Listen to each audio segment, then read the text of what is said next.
I was exactly 39 weeks and 6 days pregnant when my husband stepped carefully over a puddle of my amniotic fluid just to grab his brand new designer carry-on luggage. He tossed a crumpled $50 bill onto our kitchen island and told me to take an Uber to the hospital because his parents had booked a non-refundable luxury trip to the Maldives. I stayed completely silent as the front door clicked shut. But the next day, when he called me in an absolute panic from the other side of the world, begging for me to fix the massive disaster he had just walked into, I delivered a single sentence that shattered his perfect vacation. That is the price you pay. My name is Lauren. I am 33 years old, and I work as a senior forensic accountant for a major financial firm. Before I tell you how I systematically dismantled my husband's entire life from my maternity recovery bed, let me know where you are watching from in the comments below. Please hit that like button and subscribe to the channel if you believe that true karma always collects its debts in the end. The sharp, blinding pain of a contraction ripped through my abdomen with the force of a freight train, forcing me to lean my entire body weight against the cold marble edge of the kitchen island. I gripped the countertop so hard my knuckles turned white, trying to remember the breathing techniques from the birthing classes I had attended completely alone. The house was dead quiet except for my ragged breathing and the distinct metallic click of a suitcase handle being extended. Brandon, my husband of 5 years, walked into the kitchen wearing his tailored linen traveling clothes, looking ready for a magazine photo shoot. He paused, looking down at the hardwood floor where my water had just broken a minute earlier. Instead of rushing to my side, instead of dropping everything to support his wife, who was clearly going into active labor, he simply frowned. He lifted his expensive luggage high off the ground, stepping awkwardly around the puddle so he would not ruin the soles of his brand new leather loafers. He did not ask if I was okay or how far apart the contractions were. He reached into his pocket, pulled out a single crumpled $50 bill, and tossed it carelessly onto the counter beside my pre-packed hospital bag. I stared at him through a haze of physical agony and absolute disbelief. My mind struggled to process what was happening right in front of me. Brandon checked his heavy gold watch, a gift his mother had bought him for his recent promotion as a real estate project manager. He let out a long, dramatic sigh, sounding more like a man inconvenienced by heavy traffic than a father about to meet his firstborn child. He delivered his next words without even bothering to make eye contact with me. "You will be fine, Lauren. My parents booked this Maldives trip 6 months ago. It is a once-in-a-lifetime deal, and the tickets are completely non-refundable. I cannot just back out now and ruin their vacation. Just call an Uber to take you to the hospital. There will be doctors and nurses there to handle everything anyway.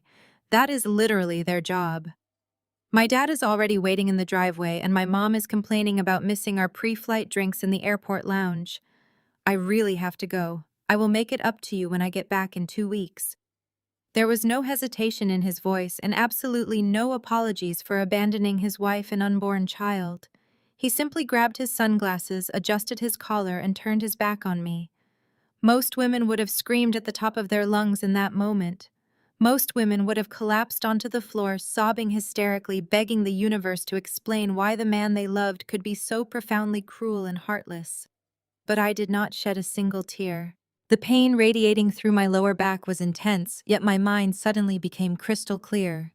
As a forensic accountant, I spend my days tracking hidden assets, untangling complicated webs of corporate deceit, and dismantling fraudulent financial empires brick by brick.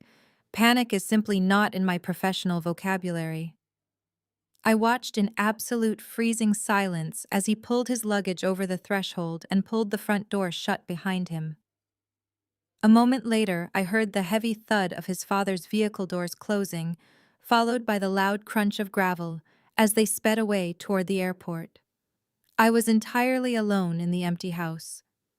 I reached out with a trembling hand, picked up the $50 bill he had thrown at me like I was some sort of burden, and slipped it into the side pocket of my hospital bag. Then I pulled out my phone and ordered a ride. The ride to the medical center felt like a surreal blur of flashing streetlights and agonizing pain. The driver, an older gentleman with incredibly kind eyes, kept glancing at me nervously through the rearview mirror, clearly terrified I was going to deliver my baby in the back seat of his car. I focused entirely on my breathing, gripping the plastic handle above the door to keep myself anchored to reality. Seeking any kind of distraction from the relentless contractions tearing through my body, I unlocked my phone screen and opened our family group chat. I wanted to see if anyone in his family felt any remorse for pulling him away from the birth of his first child. What I saw waiting for me in those text messages erased any lingering trace of love I had left for my husband and his family. It was the final, undeniable proof that I needed to execute a plan that would leave them with absolutely nothing. I opened the messaging app and navigated to the in-law family group chat. The screen illuminated the darkened back seat of the car, revealing a fresh exchange that made my blood run entirely cold. There, at the very bottom of the thread, was a message from my mother-in-law, Brenda, sent just moments after they had pulled out of my driveway. The text read perfectly clear against the bright background. "Thank God you got away, Brandon. Pregnant women are always so incredibly dramatic and exhausting to deal with. This luxury trip is exactly what you need to relax and recharge your batteries before you are permanently tied down by a screaming infant and Lauren's constant complaining." My eyes scanned the cruel words, absorbing the sheer malice dripping from every syllable. But the true gut punch did not come from Brenda. It came from the immediate response directly below her text. Brandon, my husband, the man who had promised to protect and love me, had simply replied to his mother's vicious message with a laughing face emoji, followed by a brief text of his own. "I know, Mom. Crisis averted. I cannot wait to hit the beach and finally have some peace and quiet." I stared at the screen as another brutal contraction washed over me. He was not just leaving me behind out of cowardice or a misguided sense of obligation to his parents. He was actively mocking my pain. He was laughing at the fact that I was currently enduring the terrifying ordeal of childbirth entirely alone while he jetted off to a tropical paradise. The glowing screen felt like a physical slap to the face, but it was exactly the wake-up call I needed. Despite the blinding physical agony tearing through my abdomen, my analytical mind kicked into high gear. As a forensic auditor, I was trained to look at the cold, hard facts and strip away the emotional noise to find the truth hiding beneath the surface. The facts of my marriage were suddenly glaringly obvious. For years, I had constantly excused Brenda's passive-aggressive insults about my blue-collar working-class background. I had forced myself to smile politely when she made snide remarks about how my relatives lacked sophistication, or when my father-in-law Gary made blatant demanding comments about needing loans for his failed business ventures. Brandon had always played the role of the helpless, obedient son, claiming he just wanted to keep the peace and avoid rocking the boat. I had always given him the benefit of the doubt, believing he was just caught in a difficult position between his demanding parents and his wife. Now, looking at that laughing emoji, the absolute truth was undeniable. I was never a beloved member of their family. To Brenda and Gary, I was merely a convenient financial asset, a highly lucrative bank account used to elevate their lifestyle and fund their delusions of grandeur. To Brandon, I was nothing more than an incubator for his legacy and a comfortable safety net he could easily discard the moment things became too difficult or inconvenient. They viewed my hard-earned success and my money as their rightful property while treating my basic human needs as an irritating burden. The intense pain of labor was suddenly overshadowed by a much sharper realization. I had married a parasite who was raised by parasites, and it was time to cut them off permanently.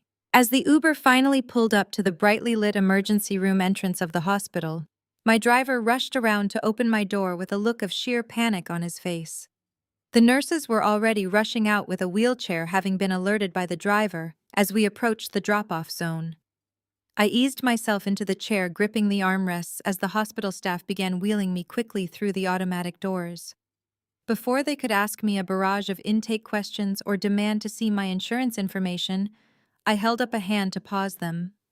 I pulled up my contacts list and dialed the only person in the world I knew would drop everything to stand by my side. My younger sister Nicole answered on the second ring. I did not waste time on pleasantries or breakdowns. I delivered the information with the crisp, precise efficiency of an executive running a boardroom meeting. Nicole, I need you to listen to me carefully. I am at the emergency room right now. I am in active labor and the contractions are coming fast. Brandon is not here. He packed his bags and left for the Maldives with Brenda and Gary a few minutes ago. I need you and Andre here immediately. There was a stunned silence on the other end of the line as Nicole processed the sheer audacity of my husband's betrayal. Then I heard the sharp intake of her breath followed by the deep rumbling voice of her husband Andre in the background asking what was wrong. Andre was a towering, incredibly protective African-American man who owned a highly successful chain of auto repair shops across the city. When our parents passed away years ago, Andre stepped up and became the fierce protective wall between Nicole and the rest of the world. He treated me like his own blood, and I knew his reaction to this news would be explosive. I could hear Nicole quickly relaying the information to him and the immediate string of furious profanities that followed. "We are on our way, Lauren," Nicole said, her voice trembling with a mixture of shock and protective rage. "Do not worry about anything else. We will be there in 20 minutes and Andre is already grabbing his keys."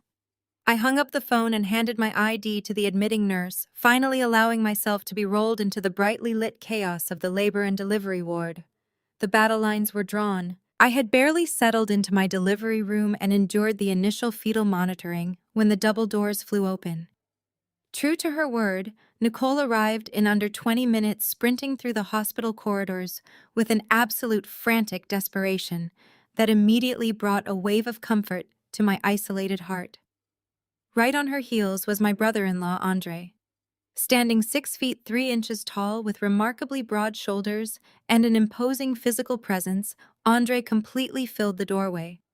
As a highly successful African-American entrepreneur who had built an empire of premium auto repair shops from the ground up, he commanded immediate respect whenever he walked into a room.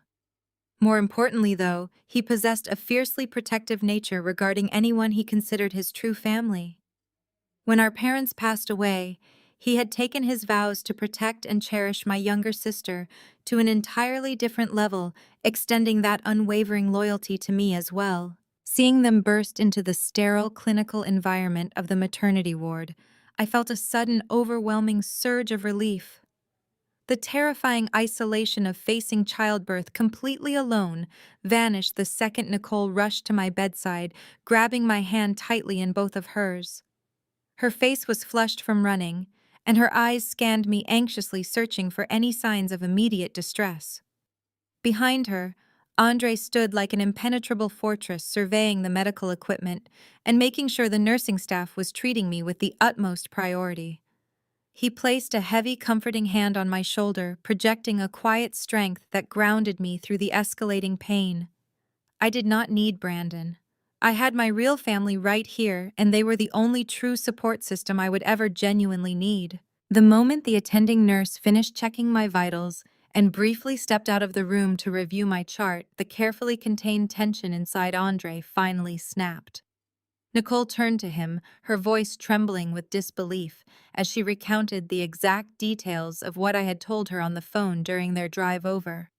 She explained how Brandon had casually tossed a single crumpled bill onto the kitchen counter, how he had complained about his parents missing their pre-flight cocktails, and how he had deliberately chosen a luxury resort vacation over witnessing the birth of his own child.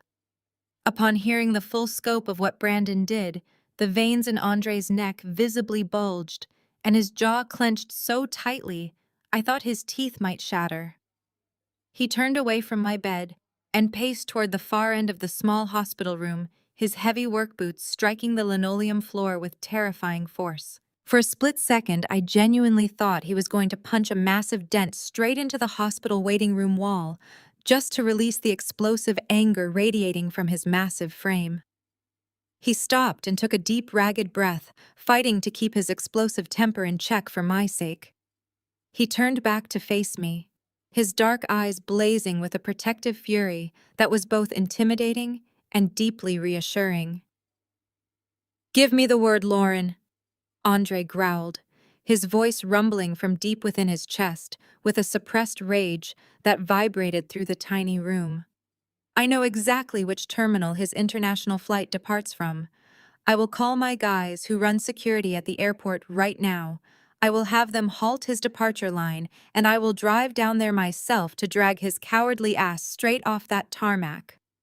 I will march him back here by his designer collar so he can face you and face the absolute disgrace of what he has done. Do not let him get away with this kind of ultimate betrayal. Just give me the green light and I swear to you I will handle him. His offer was incredibly tempting. The thought of Brandon being publicly humiliated and forcefully removed from his luxurious getaway in front of his arrogant parents offered a fleeting flash of immense satisfaction. The image of Gary and Brenda watching their precious golden boy being physically dragged back to reality was incredibly enticing. But my analytical brain immediately intervened, overriding the temporary desire for a loud, dramatic physical confrontation. I slowly tightened my absolutely firm grip on the cold metal of the hospital bed rails, anchoring myself against another intense wave of very severe pelvic pain. My face was pale from the physical exertion of labor, but my eyes remained entirely sharp-focused and completely devoid of any useless tears. I looked directly into my brother-in-law's furious gaze. "No, Andre," I said, my voice dropping to a low, terrifyingly calm register that immediately commanded his full attention. "Let him board that flight. Let him drink his champagne and let him fly exactly as far away as possible. The further away he is from this city, the harder the eventual fall will be. I do not want him dragged back here kicking and screaming just to pretend he gives a damn about his son. I want him entirely stranded. I want his financial and personal ruin to be an absolute inescapable trap." Andre paused, his broad shoulders relaxing slightly as he registered the sheer cold calculation in my words.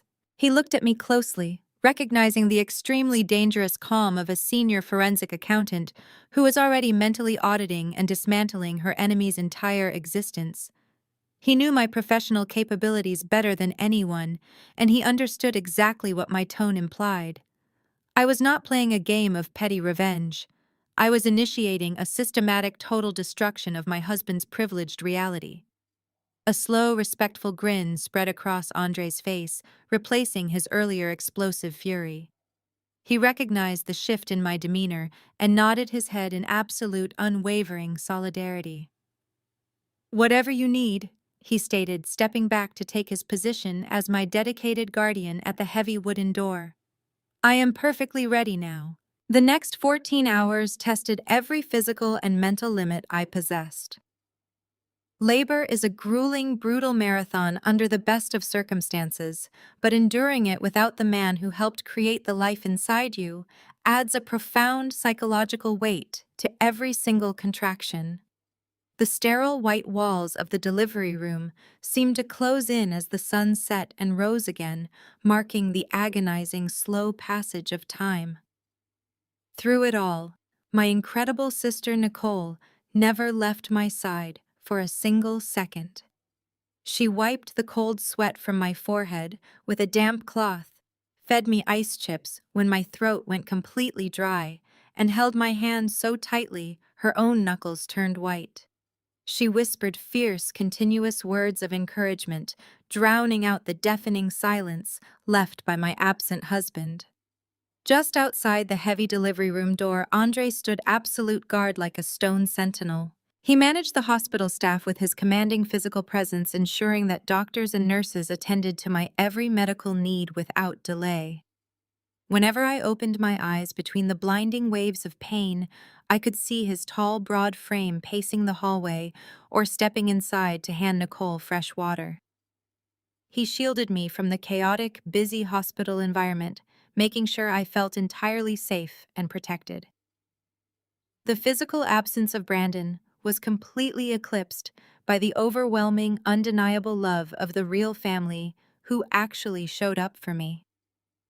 Finally, after 14 hours of sheer physical exhaustion and relentless pushing, the harsh fluorescent lights of the room brightened, and the sharp, piercing cry of my newborn son echoed loudly through the delivery ward. The doctor placed his warm, fragile body directly on my chest, and time simply stopped. He was perfectly healthy, beautifully tiny, and entirely mine. The tears I had stubbornly refused to shed over my husband's cowardly departure flowed freely, now falling softly into the fine dark hair of my beautiful baby boy. As the medical staff quietly finished their required checks and slowly cleared out the room, transformed into a sanctuary of profound peace. The chaotic machinery noise faded into the background, leaving only the soft, rhythmic sounds of my son breathing against my collarbone. The space was remarkably quiet and full of absolute, unconditional love from my true family. Nicole sat on the edge of my hospital bed, gently stroking the baby's tiny fingers, while Andre stood at the foot of the mattress, looking down at us with a proud, fiercely protective smile. There was no stress, no passive-aggressive remarks from my arrogant in-laws, and no performative fake affection from Brandon. It was just pure, honest connection. But despite the incredible warmth of the moment, a lingering, heavy sense of finality hung in the air. Andre pulled his phone from his jacket pocket, his expression turning completely solemn. He looked at me and silently asked for permission to make one final attempt. He wanted to call Brandon, just to give him one last singular chance to be a real father, to do the right thing, and answer the phone for his recovering wife and newborn son. I gave a slow, exhausted nod. Andre walked over to the large window overlooking the busy city streets and dialed the number. The hospital room was so incredibly quiet that I could hear the faint ringing through the phone speaker. It rang once, twice, 3 times, and then abruptly clicked over to the automated voicemail system. Brandon clearly had his international roaming turned on, but actively chose to swipe away the incoming call. Andre aggressively ended the connection, his jaw tightening, and slipped the device back into his pocket without saying a single word. He did not need to speak. The rejection was incredibly loud, crystal clear, and completely deliberate. Brandon had absolutely made his ultimate choice, permanently prioritizing a selfish luxury vacation over the very first precious hours of his only child's brand new life. Exactly 1 hour later, the harsh, vibrating buzz of a social media notification shattered the hard-won tranquility of the hospital room. My phone illuminated on the bedside table, drawing my immediate attention. I reached over carefully, supporting my sleeping son with one arm, and picked up the device. It was a Facebook notification alerting me to a new post from Brandon. I tapped the screen and felt the remaining warmth in my body instantly turn to ice. There, displayed in high definition, was a brightly lit, geotagged selfie taken at an exclusive beachfront lounge in the Maldives. Brandon was front and center, wearing designer sunglasses and holding a massive frosted margarita. On either side of him stood Brenda and Gary, raising their own cocktail glasses toward the camera with wide, carefree smiles. The pristine, sparkling turquoise ocean stretched out perfectly behind them, mocking the sterile walls of my recovery room. The caption underneath the photo was a masterclass in narcissistic cruelty. It read, "Made it to paradise, cannot wait to unplug and relax for the next 2 weeks. Has the baby come yet?" I stared at the bright screen, reading the words over and over again. He did not ask how I was doing. He did not care about the grueling physical trauma I had just endured. He treated the birth of his own flesh and blood son as a minor, inconvenient afterthought, completely tacked onto the very end of an arrogant public luxury vacation brag. I looked at the smiling faces of the people who had exploited my finances and disrespected my existence for years. Any lingering trace of grief completely vanished from my heart, replaced by a cold, calculated clarity. I pressed the side power button and securely locked my phone, tossing it right back onto the small table. The time for sorrow, weeping, and playing the role of the victim was officially over forever. The systematic financial operation to totally destroy his entire privileged life had officially begun. At exactly 6 in the morning, the pale dawn light filtered through the horizontal blinds of the hospital recovery room. The chaotic energy of the previous night had completely settled into a heavy clinical silence. My newborn son was resting peacefully in his clear plastic bassinet, wrapped tightly in a swaddle blanket with his tiny chest rising and falling in a steady, calming rhythm. I sat upright in the hospital bed, ignoring the sharp sting of my physical recovery. Nicole was sleeping in the uncomfortable vinyl recliner in the corner of the room, with a thin hospital blanket pulled up to her chin. Andre had stepped out an hour earlier to check on his auto shops and bring us back decent coffee and hot breakfast. I took a deep, stabilizing breath and looked over at my sister. "Nicole," I said softly, breaking the quiet stillness of the room. She stirred immediately, rubbing her eyes and sitting up with a worried expression. "What is it, Lauren? Are you in pain? Do you need the nurse?" I shook my head and pointed toward the leather tote bag resting against the wall. "No, I feel perfectly fine. I just need you to hand me my work laptop from that bag." She looked at me with deep confusion, clearly wondering why a woman who had just given birth less than 12 hours ago wanted to look at a computer screen. "I am just going to handle the hospital deposit so we do not have to deal with the billing department later," I explained, offering a reassuring smile. She nodded, retrieved the heavy silver laptop and placed it carefully on my lap. I opened the laptop and watched the familiar glowing logo illuminate my face. As a senior forensic accountant for one of the largest financial firms in the country, tracing hidden assets and exposing corporate fraud is my everyday reality. I spend my entire professional life hunting down executives who believe they can outsmart the banking system by moving millions through shell companies and fake vendor accounts. I track every single digit, every hidden fee, and every encrypted transfer with absolute, ruthless precision. My brain is hardwired to notice anomalies that ordinary people miss completely. I navigated to our primary banking portal, typing in the security credentials to access the joint savings account Brandon and I shared. We had spent the last 2 years aggressively building this specific account, cutting back on our personal expenses to ensure we had a massive financial safety net for our child. We called it our maternity fund. It was designed to cover the hospital deposit, the out-of-pocket medical deductibles, the nursery renovations, and a full year of unpaid maternity leave so I could stay home with our baby. The last time I checked the balance exactly 1 month ago, we had successfully saved $85,000. I clicked the authentication prompt on my phone, and the dashboard instantly loaded on my screen. I navigated directly to the Savings tab, fully expecting to see that comforting 5-figure number sitting safely in the designated column. Instead, my eyes locked onto a number that made my heart physically skip a beat. The balance displayed in bold black text was exactly $42.15. I blinked hard, assuming the hospital network was glitching or the banking application had timed out and loaded an error screen. I manually refreshed the browser, clearing the cache and logging back into the secure portal. The screen loaded again, displaying the exact same horrifying figure, $42.15. My husband had not just abandoned his heavily pregnant wife to go drink margaritas on a luxury beach. He had entirely gutted the financial security we had built for our newborn son, leaving us with absolutely nothing to pay the impending medical bills. A cold wave of adrenaline rushed through my veins, completely erasing any lingering physical exhaustion from the delivery. He thought he could steal from a forensic auditor. My fingers began to fly across the laptop keyboard with terrifying speed and absolute precision. I immediately bypassed the basic consumer interface and pulled up the detailed transaction history, downloading the raw data logs into a specialized spreadsheet software I used for corporate investigations. I was no longer looking at my personal bank account. I was looking at a crime scene, and I was going to secure every single piece of digital evidence before the perpetrator even realized he was being hunted. I traced the transfer histories line by line.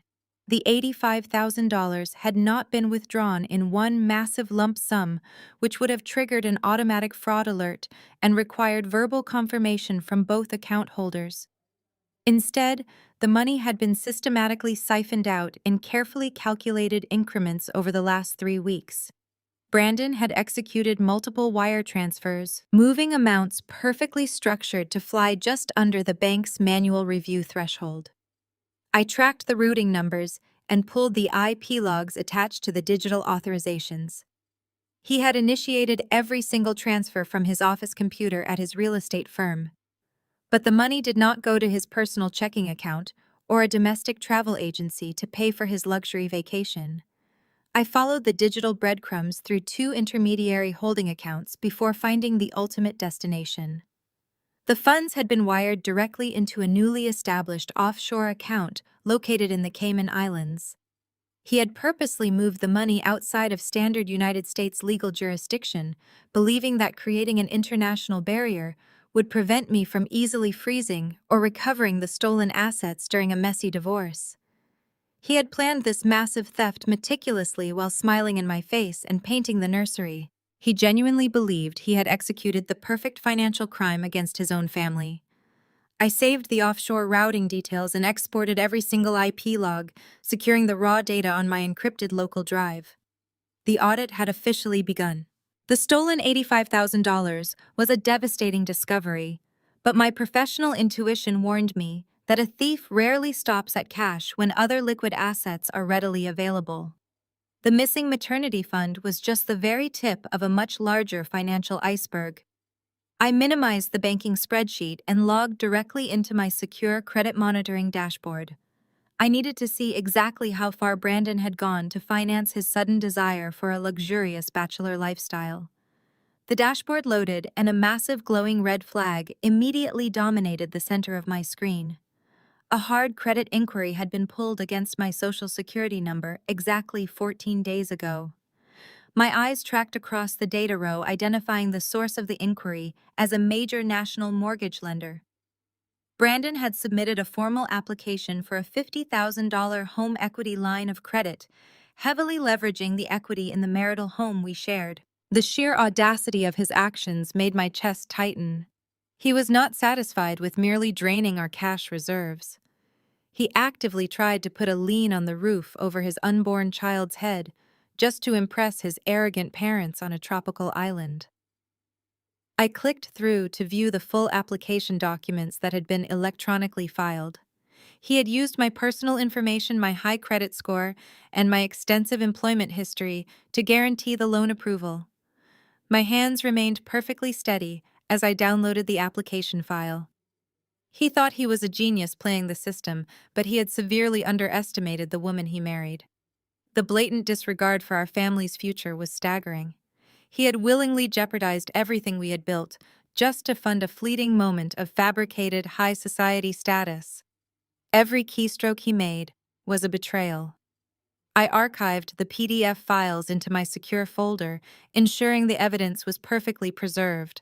As I reviewed the digital paperwork, my initial surge of anger rapidly transformed into cold, calculating amusement.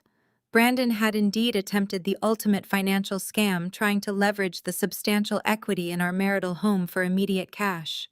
He had filled out every section of the application, flawlessly detailing our combined income and assets. He even went as far as submitting a forged digital signature, using a DocuSign account he secretly created under my name. He had copied my electronic signature style perfectly genuinely, believing the automated banking software would process the approval without any human intervention. However, my dear husband possessed a fatal flaw in his grand financial scheme. He severely lacked attention to detail. When I purchased our home 5 years ago, before we were ever married, I did not put the deed under my personal legal name. As a financial professional, I understood the critical importance of asset protection. I had placed the entire property into a highly specialized corporate trust, specifically designed to shield real estate from personal liability claims and unauthorized liens. Brandon had lived in that house for years, completely unaware of its actual legal ownership structure. The mortgage lender's automated system instantly flagged a critical discrepancy between his fraudulent application and the county property records.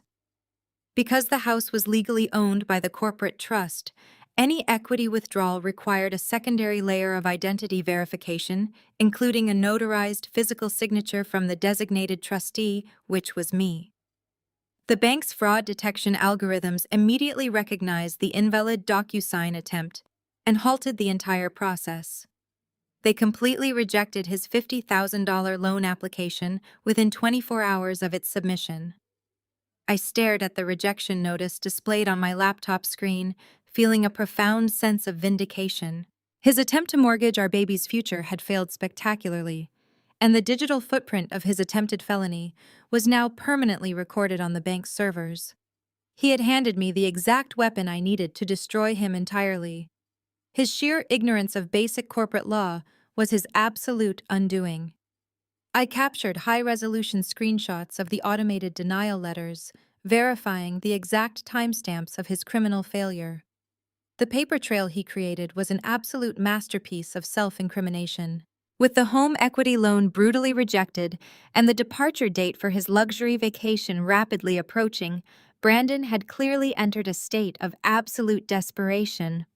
He needed a massive influx of cash to fund the overwater villas, the first-class tickets, and the fine dining experiences his parents demanded. The offshore accounts held our stolen savings, but he needed clean, legitimate credit lines to satisfy the extremely strict booking requirements of the five-star Maldives resort. I kept digging through the linked financial reports and uncovered his frantic pivot. Panicking and entirely out of viable options, Brandon had convinced Gary and Brenda to quietly remortgage their own retirement condo down in Florida. They had secured the necessary capital, but their terrible credit history meant they could not pass the international resort's rigorous financial screening. To bypass the luxury hotel's strict credit checks, Brandon had committed his final catastrophic mistake. He illegally linked my pristine corporate financial profile as the primary guarantor on the international wire transfers, acting as the sole security net for his parents' extravagant spending. He deliberately attached my professional credibility to their reckless debt without my consent. By tethering my name to those international transactions, he had officially crossed the line from domestic dispute into severe federal financial crime. I saved the final batch of wire transfer receipts to my encrypted drive. The puzzle was complete, and my trap was fully set. The breathtaking arrogance required to execute this maneuver was beyond comprehension. He genuinely assumed I would never uncover the unauthorized linkage, or that I would simply absorb the financial liability to avoid a public scandal. He had traded my family's security for a few fleeting moments of manufactured paradise. He had absolutely no idea that my silence was not compliance. It was the calm before his absolute execution. I closed the banking portal and immediately established a secure remote connection to the primary server rack we kept housed in our basement back home. Brandon always fancied himself a tech-savvy individual because he knew how to set up a basic wireless network, but he had absolutely no concept of deep system architecture. He honestly believed that moving a file to the virtual trash bin and clicking empty somehow erased it from the physical hard drive forever. As a forensic auditor, I navigate destroyed data environments daily, and recovering his superficially deleted files took me less than 3 minutes. I ran a quick recovery script targeting his specific user profile and bypassed his ridiculously simple alphanumeric password on the first attempt. A hidden folder labeled simply as Family Updates appeared on my screen, containing hundreds of heavily encrypted email exchanges dating back over 2 years. I initiated a brute force decryption protocol, watching the progress bar steadily climb as I rocked my sleeping son against my chest. When the encryption finally cracked and the plain text messages populated my screen, the sheer toxicity of the contents was physically nauseating. I was reading a meticulously documented timeline of pure hatred, directed entirely at me.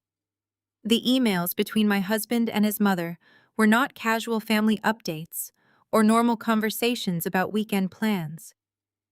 They were highly strategic, calculated discussions focused exclusively on my income, my assets, and my perceived flaws. Brenda spoke about me with a level of venom that was deeply disturbing, criticizing everything from my career ambition to my relationship with Nicole and Andre. She mocked my working class roots, calling my professional success a temporary fluke that Brandon needed to capitalize on quickly. Reading her words felt like peering into a dark, polluted well. She did not view me as a daughter-in-law or even as a human being. I was an obstacle, a stepping stone, and a resource to be aggressively mined for the benefit of her own bloodline.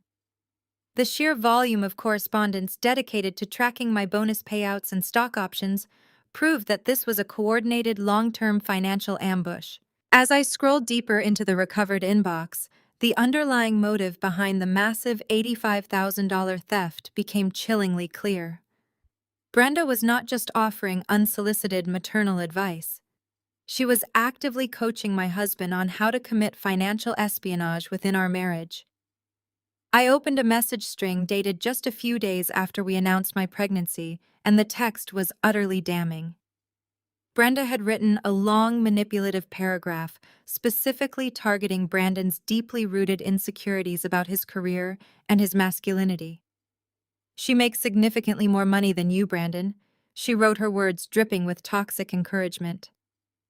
"You need to act smart and secure your rightful share of that wealth before this new baby arrives and she tries to use her financial leverage against you. She will absolutely try to control you once she is a mother. You need to siphon that cash quietly and funnel the money to pay off Kevin's debts before the creditors take his car again." Kevin is Brandon's younger brother and a notoriously reckless gambling addict who has spent his entire adult life bouncing from one financial disaster to the next. Gary and Brenda had constantly bailed him out, ruining their own credit in the process. Now I realized they had successfully brainwashed Brandon into believing that stealing his own unborn child's security fund to rescue his degenerate brother was somehow a noble act of family loyalty. Brenda had masterfully twisted the narrative portraying my hard-earned success as a direct threat to Brandon's manhood. She convinced him that hiding assets was not theft, but rather a necessary defensive maneuver against an overbearing wife. The absolute manipulation was tailored to his massive ego and his desperate lifelong need for his mother's approval. He was willing to sacrifice the financial stability of his own new family to play the hero for a brother who would literally gamble the money away by the end of the month. The most devastating blow came when I opened Brandon's direct reply to his mother's demands. There was no hesitation in his response, no moral conflict, and certainly no concern for my well-being or the future of his son. He had fully embraced the criminal scheme with enthusiastic arrogance. I stared at the screen as his betrayal materialized in stark black text. "Do not worry, Mom." His message read, outlining the very scam I had just finished uncovering. "I already moved the $85,000 safely out of her reach. We will use the new home equity line of credit to fund the entire Maldives vacation for you and Dad. Lauren will not notice a single thing until long after her maternity leave is over. By the time she finally checks the accounts, she will be way too exhausted and busy dealing with the new baby to actually fight me on it. She will just cry and eventually let it go to keep the peace." The ultimate disrespect was laid out plainly before my eyes. He was banking on my maternal exhaustion and my love for our child to force my compliance. He honestly believed that the physical and emotional toll of new motherhood would render me too weak to challenge his massive financial theft. He saw my pregnancy not as a miracle, but as the perfect vulnerability to exploit. He assumed I would prioritize domestic harmony over seeking justice for his crimes. He assumed wrong. I closed the email application and secured the decrypted files into a sterile, tamper-proof digital folder that would hold up in any court of law. My evidence collection was now entirely bulletproof and absolute. The trap was set, and he was eagerly stepping right into it. I closed the heavy silver lid of my laptop with a definitive snap, sealing the digital coffin of my marriage. The soft click of the mechanism echoed loudly in the quiet recovery room, signaling the absolute end of my tolerance. I turned my attention away from the glowing screens and looked down at the tiny, fragile life resting against my chest. My son was still sleeping deeply, completely unaware of the massive financial and emotional hurricane swirling around his very first day on Earth. He looked so incredibly innocent, wrapped in his striped hospital blanket, with his tiny fingers curled into loose fists. As I brushed my thumb across his remarkably soft cheek, a profound, fierce protectiveness surged through my veins, entirely replacing any lingering grief or postpartum exhaustion. I made a silent, unbreakable vow to him right then and right there. I promised my newborn son that no one would ever view him as an inconvenience or leverage his security for their own selfish greed. I promised him that the toxic, manipulative cycle created by Brenda and perpetuated by Brandon ended completely with me. They had genuinely believed that bringing a child into this world would make me soft, vulnerable, and easy to control. They severely miscalculated. Motherhood had not weakened my resolve, it had forged it into an impenetrable weapon. I gently shifted the baby, making sure he was perfectly secure and comfortable, before shifting my gaze across the small hospital room. Andre was still standing near the heavy wooden door, maintaining his silent, vigilant watch over us. His arms were crossed over his broad chest, and his dark eyes tracked my every movement, waiting for my final assessment of the data I had just uncovered. I took one last deep, stabilizing breath, locking away the role of the devoted, forgiving wife forever.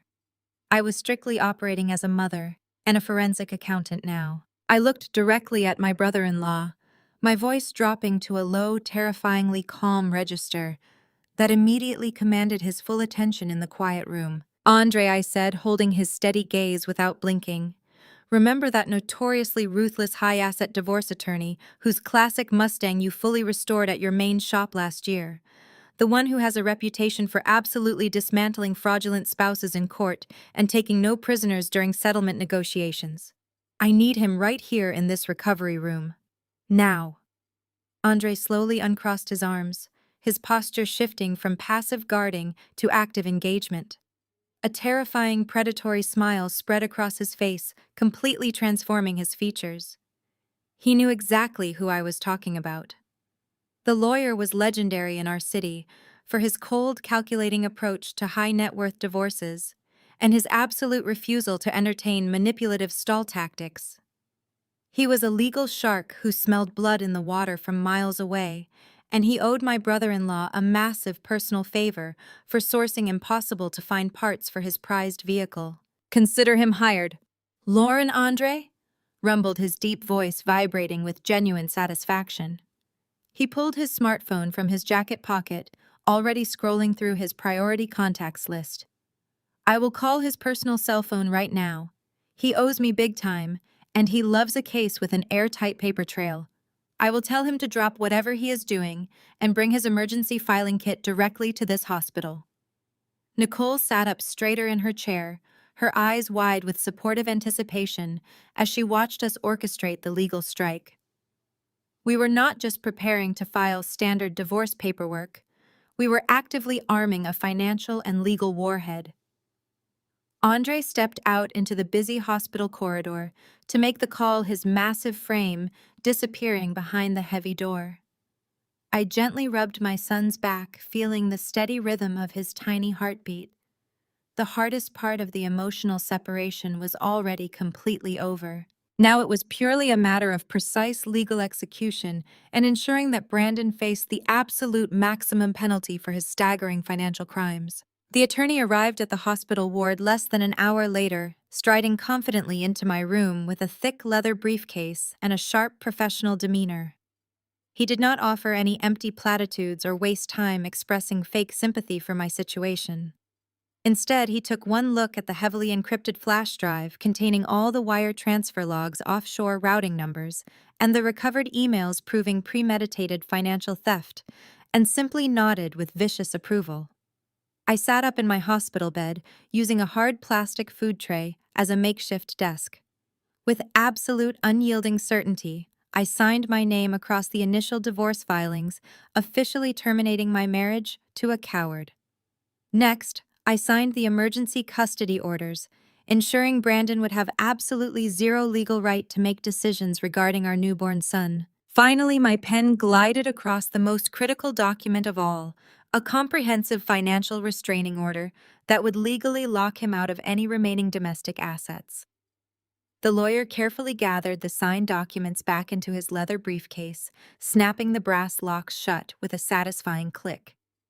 He promised to file everything with the family court judge the exact very second the courthouse doors opened in the morning. I stopped him just as he turned toward the exit, raising my hand to halt his departure. Hold the actual service of these documents, I instructed, my voice steady and entirely devoid of emotion.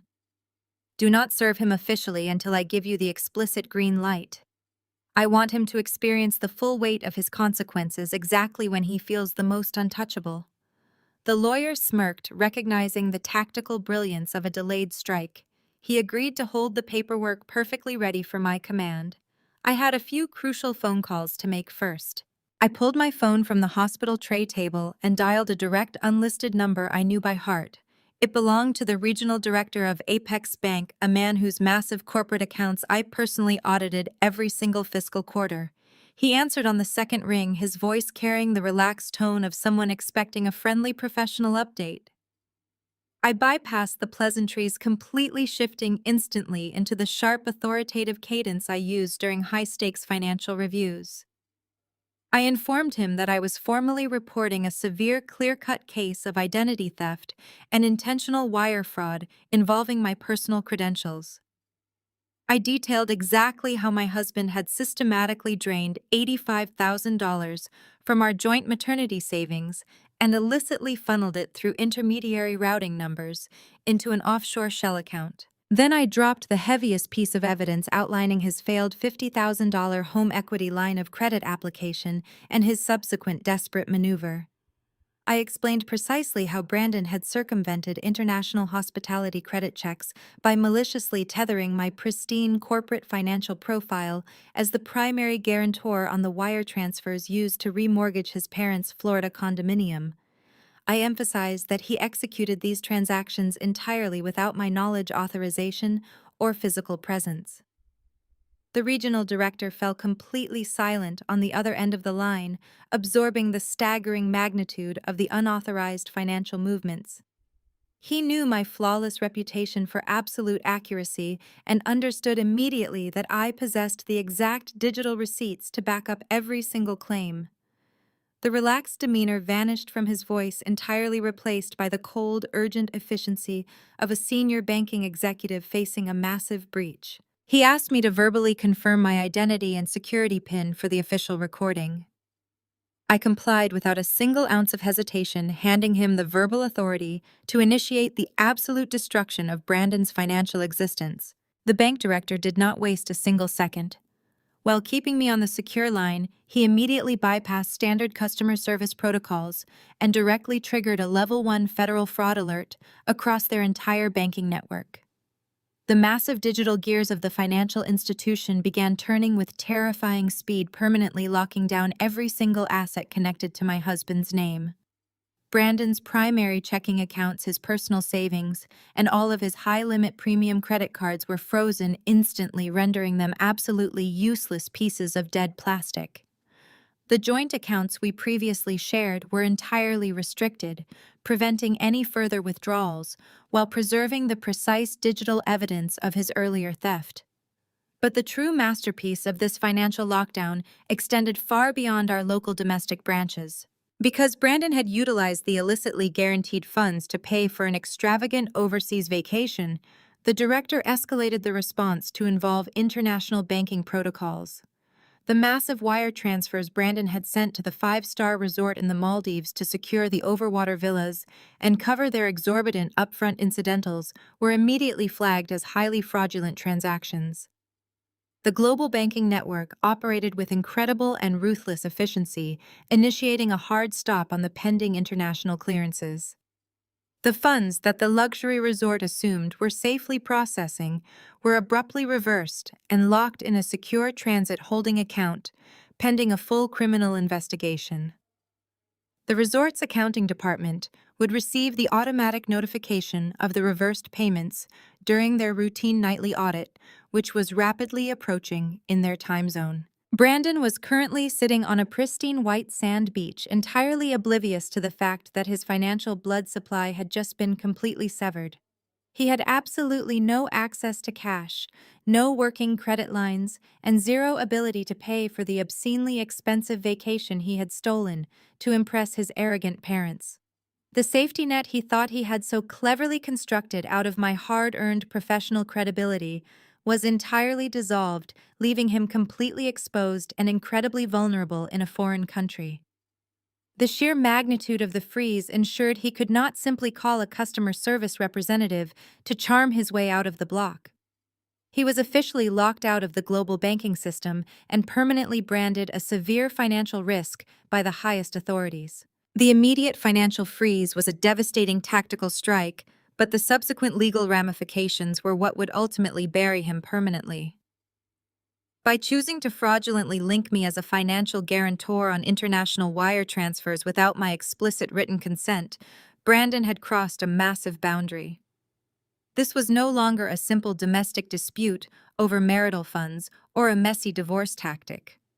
His actions constituted a textbook case of severe federal wire fraud and aggravated identity theft. The bank director solemnly informed me that due to the substantial monetary value involved and the international nature of the transactions, federal regulations required the institution to automatically notify the proper authorities.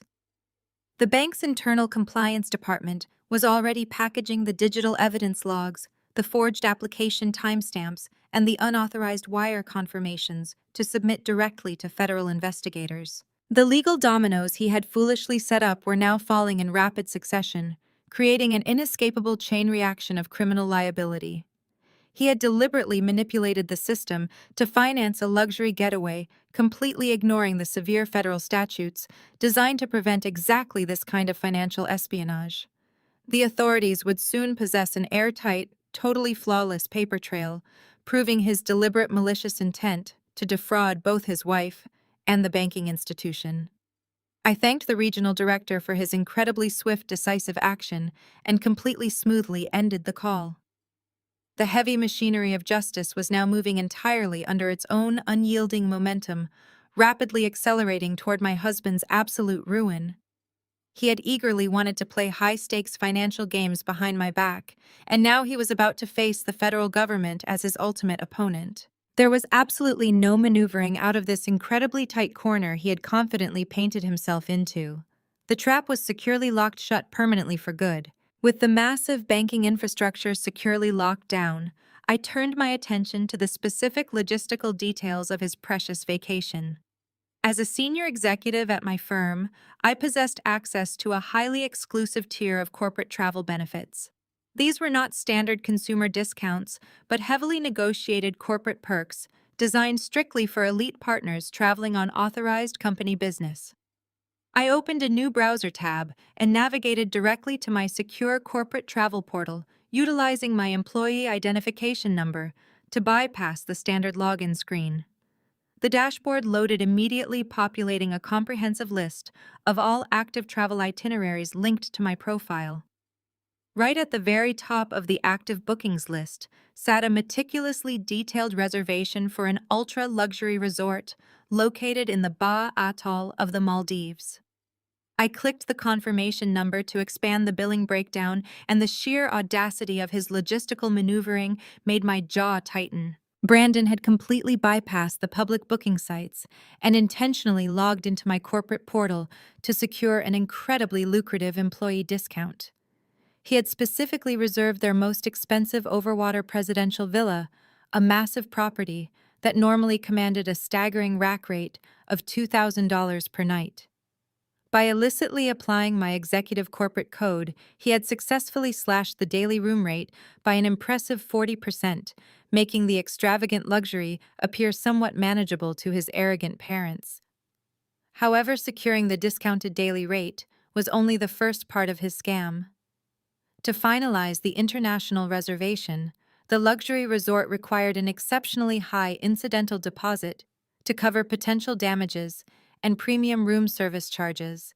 Knowing his own personal credit limits were entirely insufficient, he had maliciously linked my elite corporate American Express card as the primary payment method, holding it on file to guarantee the entire 2-week stay.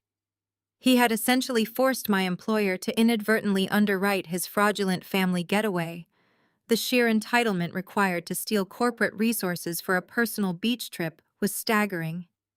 He had confidently assumed my postpartum recovery would prevent me from reviewing my monthly corporate expense reports until long after he had returned and unpacked his bags. He was entirely wrong, and his stolen tropical paradise was about to become an inescapable financial prison. I captured high-resolution digital screenshots of the complete reservation manifest, ensuring I possessed absolute proof of his unauthorized corporate portal access. The evidence was secured, and it was time to systematically dismantle his luxurious accommodations. I picked up my smartphone and dialed the dedicated Platinum Concierge number located on the back of my corporate card.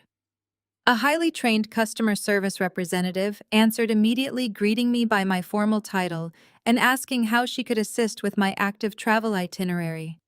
I maintained the absolute cold authority of a senior executive addressing a critical security breach.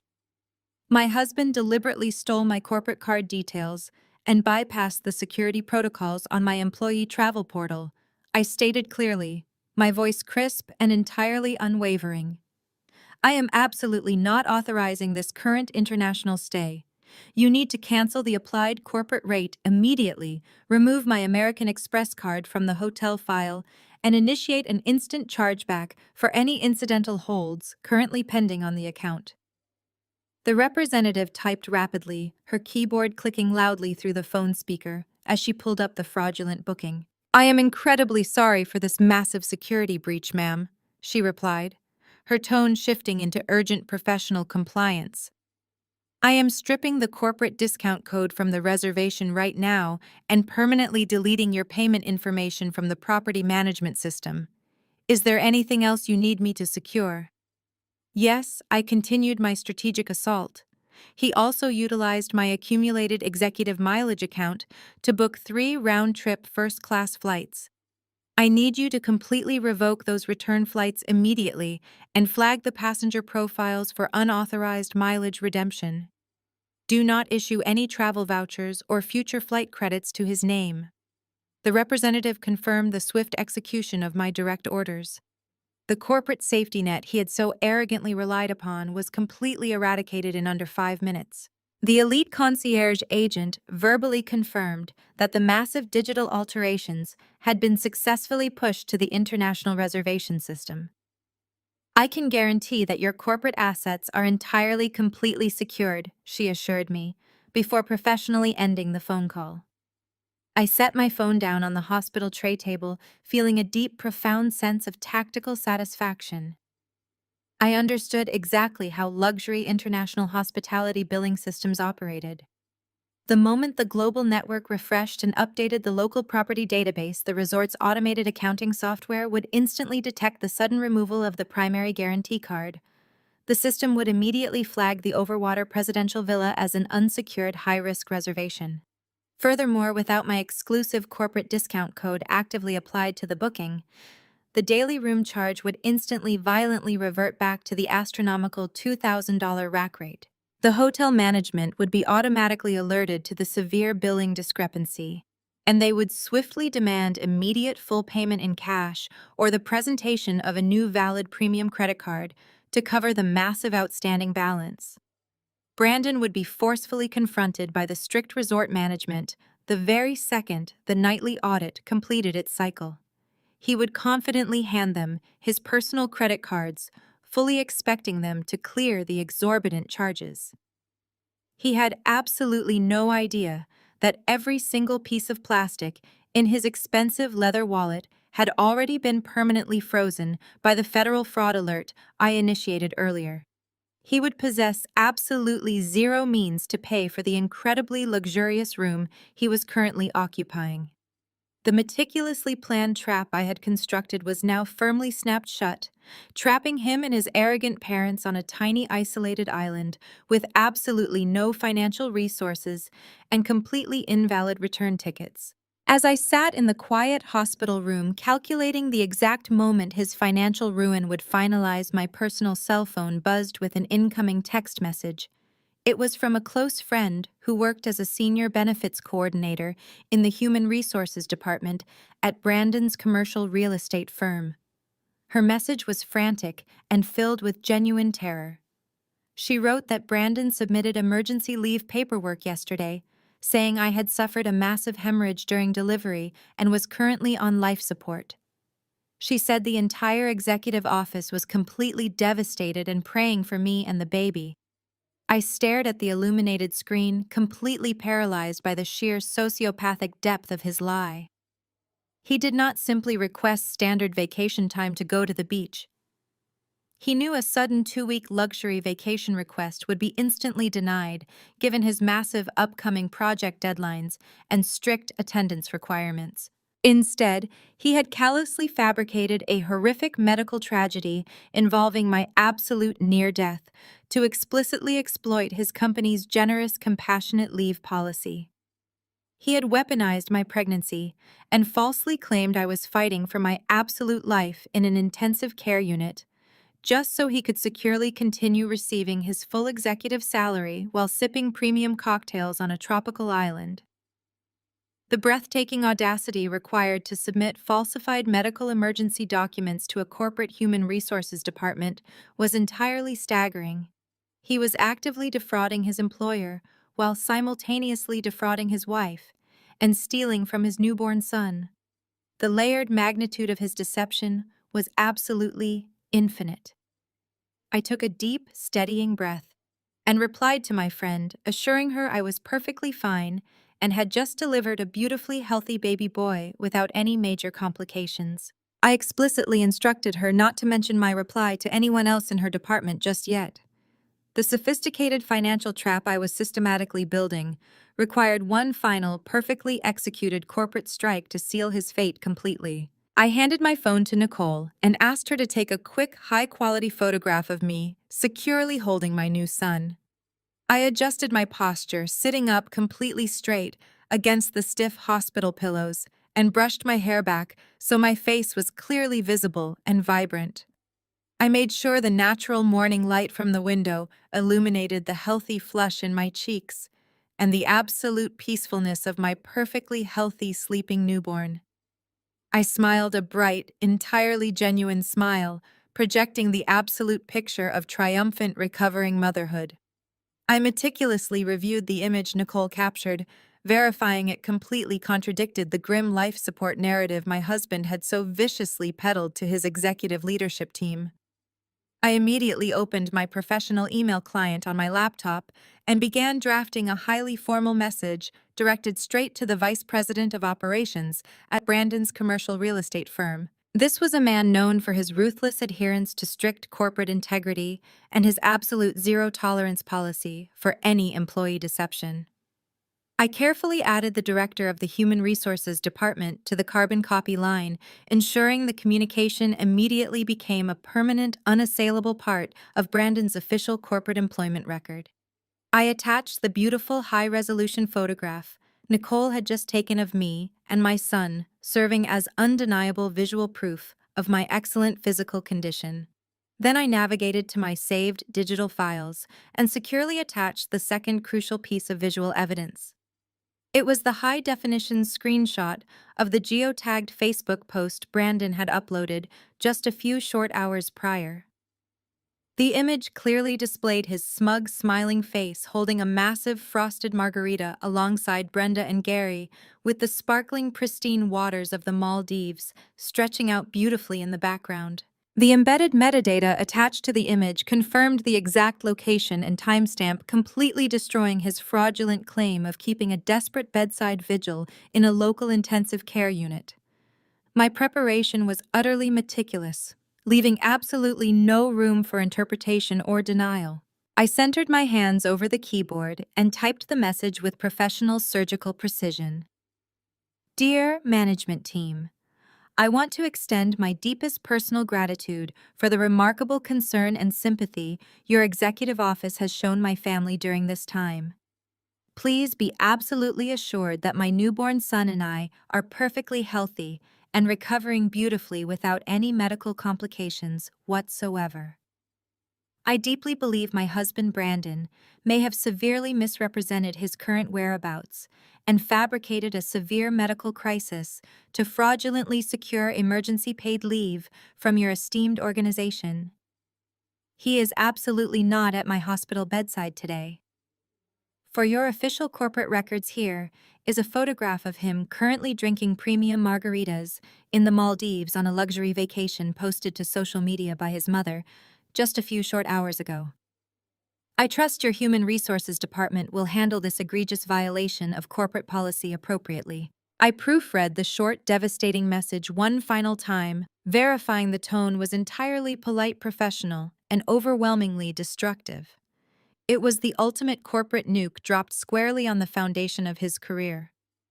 I hovered my cursor over the send button, feeling a profound sense of absolute finality. I was permanently severing his primary source of income, entirely dismantling his professional reputation, and exposing him as a fraudulent, manipulative liar to the absolute most powerful people in his entire industry. He had deliberately chosen to abandon his wife and steal from his own child to blindly finance an arrogant tropical fantasy. I firmly clicked the mouse, and the email instantly vanished from my outbox directly into the highly monitored inboxes of his superiors. I closed the laptop, placing it safely on the bedside table. The digital guillotine had officially dropped, waiting for execution. The digital guillotine had officially dropped, waiting for execution. Now there was absolutely nothing left to do but wait for the inevitable impact. Every single trap I had meticulously designed was perfectly armed and fully operational. The regional bank director had entirely frozen all financial assets, choking off Brandon's access to both his stolen cash and his personal credit lines. The elite concierge desk had completely revoked his highly subsidized luxury accommodations and entirely voided his expensive return flights. The five-star resort accounting system was currently recalculating his massive pending bill, stripping away the corporate discount and replacing it with the exorbitant daily rack rate. Meanwhile, back in his corporate office, the Human Resources Department and the Vice President of Operations were actively reviewing the irrefutable evidence of his severe employment fraud. He had carelessly constructed his entire arrogant paradise on a highly fragile foundation of stolen money and deceitful promises. I had systematically removed every single pillar supporting his fantasy world. The absolute beauty of this financial ambush was its total invisibility. Brandon was currently half a world away, entirely oblivious to the catastrophic reality hurtling toward him. He likely believed he had successfully outsmarted me, assuming I was too weak and distracted by childbirth to uncover his massive betrayal. He was probably sleeping soundly in his incredibly expensive overwater villa, completely unaware that he was officially a stranded, unemployed fraudster facing severe federal charges. All of the invisible digital wires had been cut, and the massive suspended weight of his consequences was silently plummeting directly toward his head. The absolute quiet of this waiting period was deeply satisfying to my soul.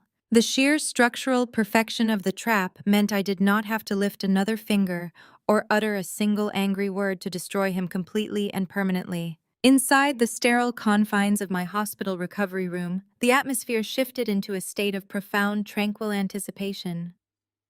I sat up against the crisp white pillows, carefully unbuttoning the top of my hospital gown to nurse my newborn son for the very first time.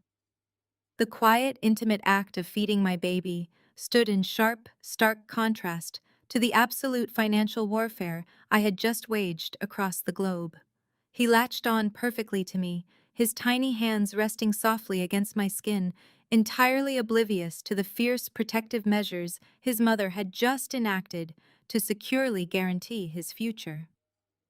Nicole walked quietly back into the room, carrying a large, steaming tray of food she had managed to procure from a premium restaurant down the busy street.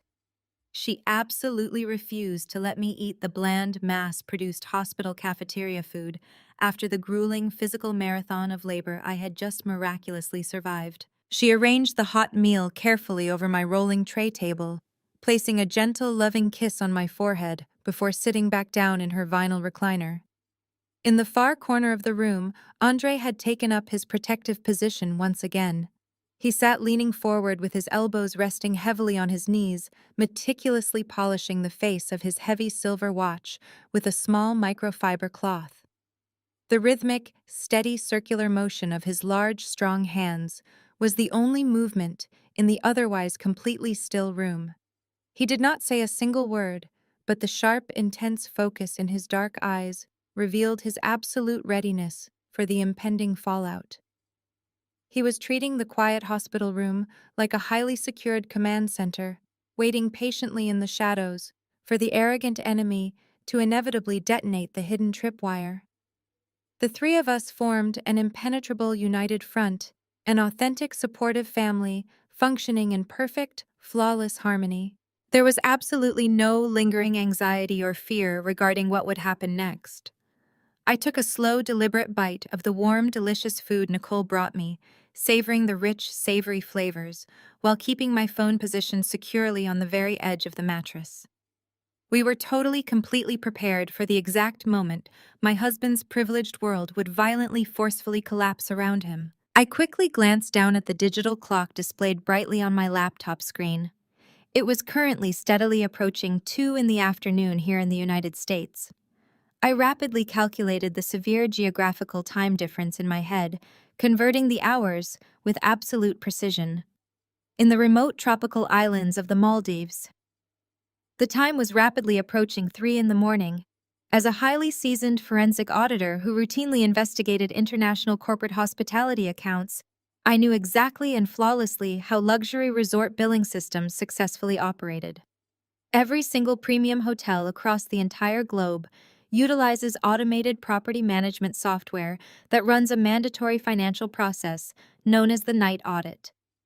This highly specific, rigid accounting procedure carefully balances the daily ledgers, posts the newly incurred room charges, and systematically authorizes every single credit card held securely on file for all of their actively registered guests.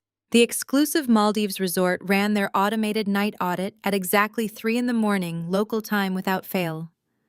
The very second that digital clock struck the hour, the hotel's central server would automatically attempt to authorize the astronomical daily room rate and the accumulated luxury incidentals against the payment method Brandon had initially provided.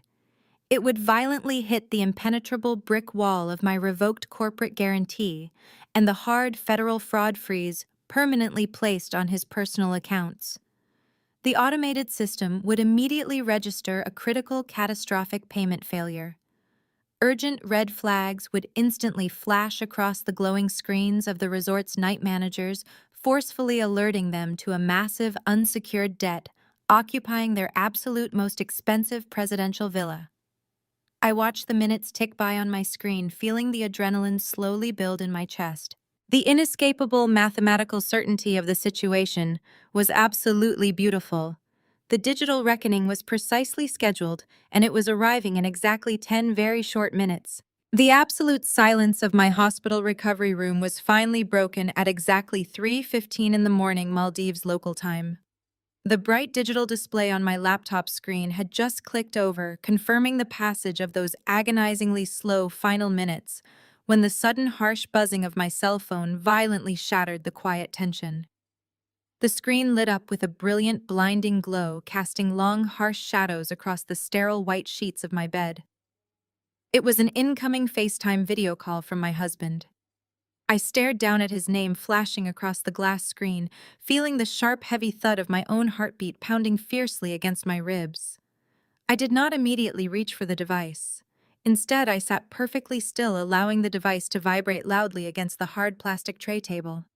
I let it ring once. The shrill electronic chime echoed off the walls, drawing the immediate sharp attention of both Nicole and Andre. I let it ring a second time, allowing the agonizing suspense to build on his end of the connection. He was undoubtedly standing halfway across the world, staring at his own screen in a state of absolute pure terror, praying desperately that his reliable, obedient wife would pick up and instantly fix his catastrophic problem. I took one final deep, calming breath, completely detaching myself from any lingering emotional connection to the man I had married. I was no longer his safety net or his financial savior. I was his executioner. With a smooth, deliberate motion, I reached out and swiped the green accept button on the screen, angling the camera perfectly so he could see the cold, clinical background of my hospital room. The video feed connected instantly, bridging the massive geographical gap between my sterile reality and his collapsing tropical fantasy. The trap had officially sprung, and the prey was now securely caught in the incredibly tight digital snare I had so meticulously constructed to ensure his total destruction. I stared directly into the camera lens, perfectly ready to watch the spectacular and devastating end of his world. Brandon's pale face immediately filled the glowing glass screen, and the sheer magnitude of his absolute panic was beautifully captured in high definition. He was sweating profusely, heavy drops of perspiration rolling down his forehead and soaking into the collar of his expensive designer polo shirt. His eyes were wide and frantic, darting wildly around his immediate surroundings. Through the camera lens, I could clearly see the background of the opulent resort lobby, a massive open-air architectural masterpiece featuring soaring bamboo ceilings and perfectly polished teak floors. However, the luxurious tropical ambiance was entirely shattered by the intense, chaotic scene unfolding directly behind his shoulder. My mother-in-law, Brenda, was standing near the grand mahogany reception desk, clutching a lavish floral silk robe tightly around her waist. Her meticulously maintained aristocratic facade had completely evaporated. She looked absolutely terrified, her face pale and drawn as she aggressively argued with a tall, incredibly stern-looking hotel night manager who was holding a thick stack of printed billing invoices. The manager's rigid posture and highly uncompromising expression made it abundantly clear that the luxury resort was treating them not as valued elite guests, but as severe flight risks. Brandon grabbed his phone with both hands, bringing the camera dangerously close to his flushed, panicked face. "Lauren," he gasped, his voice cracking with a high-pitched, desperate hysteria that I had never once heard from him before in all our years together. "What is going on? All of my credit cards are declining. Every single one of them is completely locked. The hotel is demanding $25,000 upfront in cash right this second because your corporate card was suddenly removed from the system file. They are literally holding our passports securely behind the front desk and threatening to call the local island police if we do not produce a valid payment method immediately. You have to call your bank and fix this massive, catastrophic misunderstanding right now before they actually arrest us."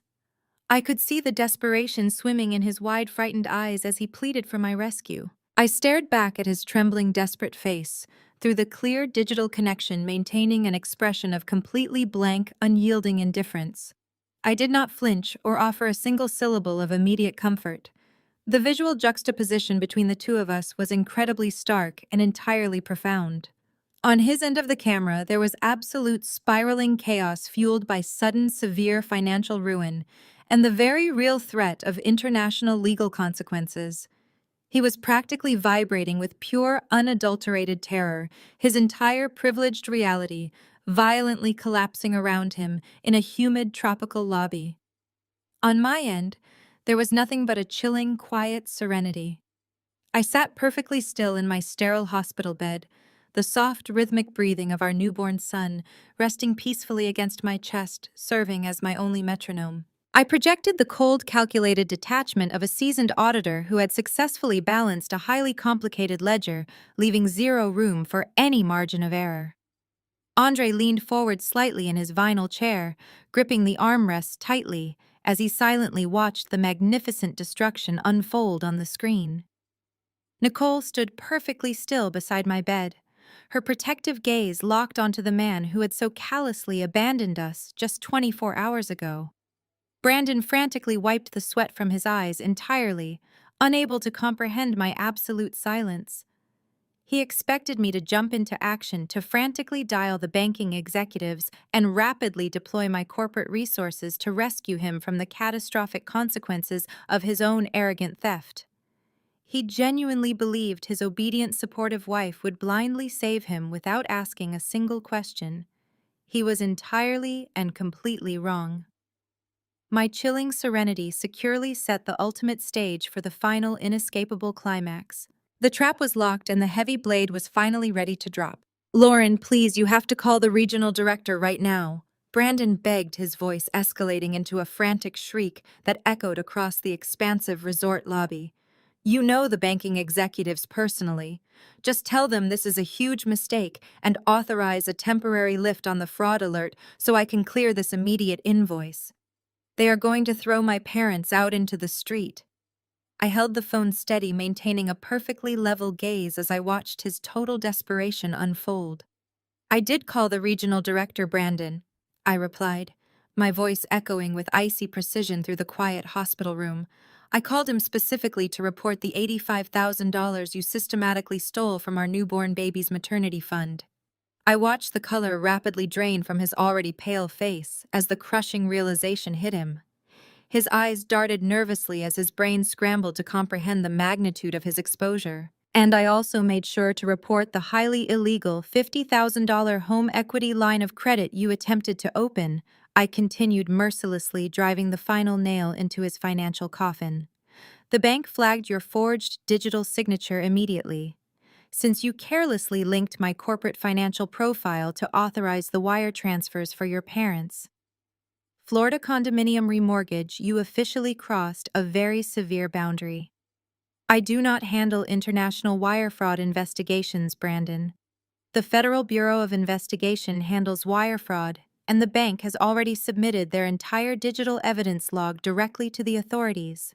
You did not just steal from your family. You deliberately committed federal financial crimes to pay for your luxury vacation." His jaw dropped open as the absolute reality of his criminal liability crashed down upon him, crushing his arrogant facade into dust. He stood completely frozen, unable to form a single coherent sentence, as his entire privileged world rapidly disintegrated before his very eyes, leaving him stranded and exposed. He suddenly realized the scope of his monumental failure, knowing he could never outsmart a forensic auditor. Suddenly, Brenda violently shoved her son aside, forcing her furious face into the camera frame. Her perfectly manicured aristocratic image was entirely gone, replaced by the frantic rage of a woman losing control of her fabricated high society status. "You ungrateful brat!" she screamed, her shrill voice slicing through the audio connection. "Fix this catastrophic mess right now. We are highly respected people, and this hotel manager is treating us like common criminals. They are threatening to call the local island police and have us arrested for defrauding a luxury property. You are tearing this family apart over a simple misunderstanding." I looked at the woman who had spent years making me feel completely worthless, who had actively coached my husband to siphon away my hard-earned money to bail out his degenerate brother. A faint, cold smile slowly touched the corners of my mouth. I leaned slightly forward, bringing my face closer to the screen so she could see the absolute lack of mercy in my eyes. "You wanted a peaceful family vacation completely without the heavy burden of a crying infant, Brenda," I said, quoting the exact toxic text message she had sent to Brandon just hours earlier. "You specifically said this trip was exactly what you needed to relax before dealing with my constant complaining. Well, you got exactly what you wanted. You are absolutely free from my presence and entirely free from your grandson. Enjoy your perfect tropical paradise." I watched Brenda gasp for air, completely stunned that I had read her private, vicious messages. Her mouth opened and closed, but no words came out as the sheer horror of her exposed manipulation rendered her completely speechless. Beside me, Andre let out a low rumble of dark satisfaction, perfectly content to watch the arrogant woman finally face the severe consequences of her own ruthless greed. She had demanded a child-free luxury getaway, and I had simply obliged her request by cutting off the very financial lifeline that made her arrogant lifestyle possible. She was permanently trapped in her own shallow nightmare. Brandon shoved his mother out of the view of the camera, desperately reclaiming the screen. His previous arrogant demeanor had entirely dissolved into pure, pathetic begging. "Lauren, please. You cannot just leave us completely stranded out here in the middle of the ocean," he pleaded, tears actually welling up in his terrified eyes. "The international airline concierge just informed us that our return tickets are completely invalid because you revoked the corporate mileage account. We literally have absolutely no money, no working credit cards, and no valid flights home. How are we supposed to get back to the United States?" I looked at the coward I had mistakenly married the man who had willingly walked out the front door while I was collapsing from the blinding pain of labor, just so he could drink cocktails on a white sand beach. He wanted me to save him from the exact situation he had meticulously engineered through his own fraud and deception.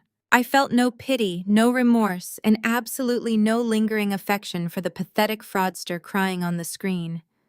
"You wanted to prioritize a luxury family vacation over the birth of your only son?" I stated clearly, my voice echoing with an absolute chilling finality. "That is the price you pay." Without waiting for another useless excuse or frantic apology, I firmly pressed the red button, ending the video call instantly. The hospital room returned to its profound, peaceful quiet. I immediately opened my phone settings and permanently blocked Brandon, Brenda, and Gary from ever contacting my number again. I locked the device and placed it face down on the tray table. The heavy blade had completely severed his lifeline forever, securing my absolute freedom from their toxic grasp. The immediate fallout of their tropical exile was broadcast directly to us through a series of frantic voicemails left on Andre's cell phone and highly public social media meltdowns.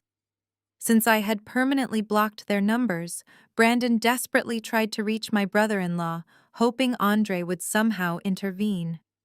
Andre placed his phone on the hospital tray table and played the audio messages out loud for Nicole and me to hear. The first voicemail captured the sheer chaotic indignity of their eviction from the $2,000 a night overwater presidential villa. Through the distorted audio connection, we could hear the heavy thumping of expensive luggage rolling roughly across the wooden boardwalks.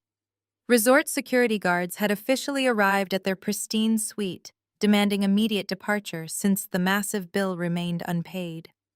Brandon's voice was breathless and panicked as he pleaded with Andre to wire them emergency funds. He described how the uncompromising security staff stood over them with crossed arms, actively rushing them to pack their designer clothes into their suitcases. The second voicemail was recorded an hour later, featuring the harsh background noise of the humid outdoor reception area. Brenda could be heard weeping loudly in the background, complaining bitterly about the suffocating tropical heat ruining her blowout.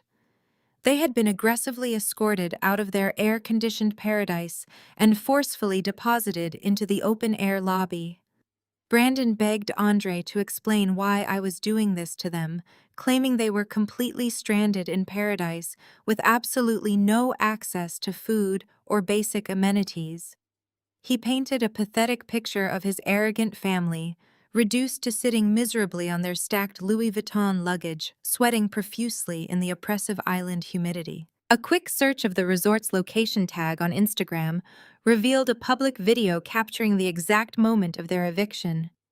The short clip showed Brandon frantically waving his useless credit cards at the hotel staff, while Gary pointed his finger at a security guard. The pristine turquoise ocean sparkled beautifully behind them, serving as the ultimate mocking backdrop to their sudden devastating homelessness. They were trapped, with absolutely zero financial resources to their name, and facing imminent local police action for actively defrauding a luxury international hospitality property. The toxic family dynamic rapidly collapsed into sheer internal cannibalism. The third voicemail Andre played for us was entirely dominated by the sound of vicious infighting. The mask of wealthy, sophisticated unity had completely melted away under the intense pressure of impending arrest. Gary was screaming at the top of his lungs, his voice cracking with unhinged rage as he viciously attacked his own son. He completely berated Brandon for foolishly dragging them into this massive, fraudulent scheme and utterly failing to control his own wife.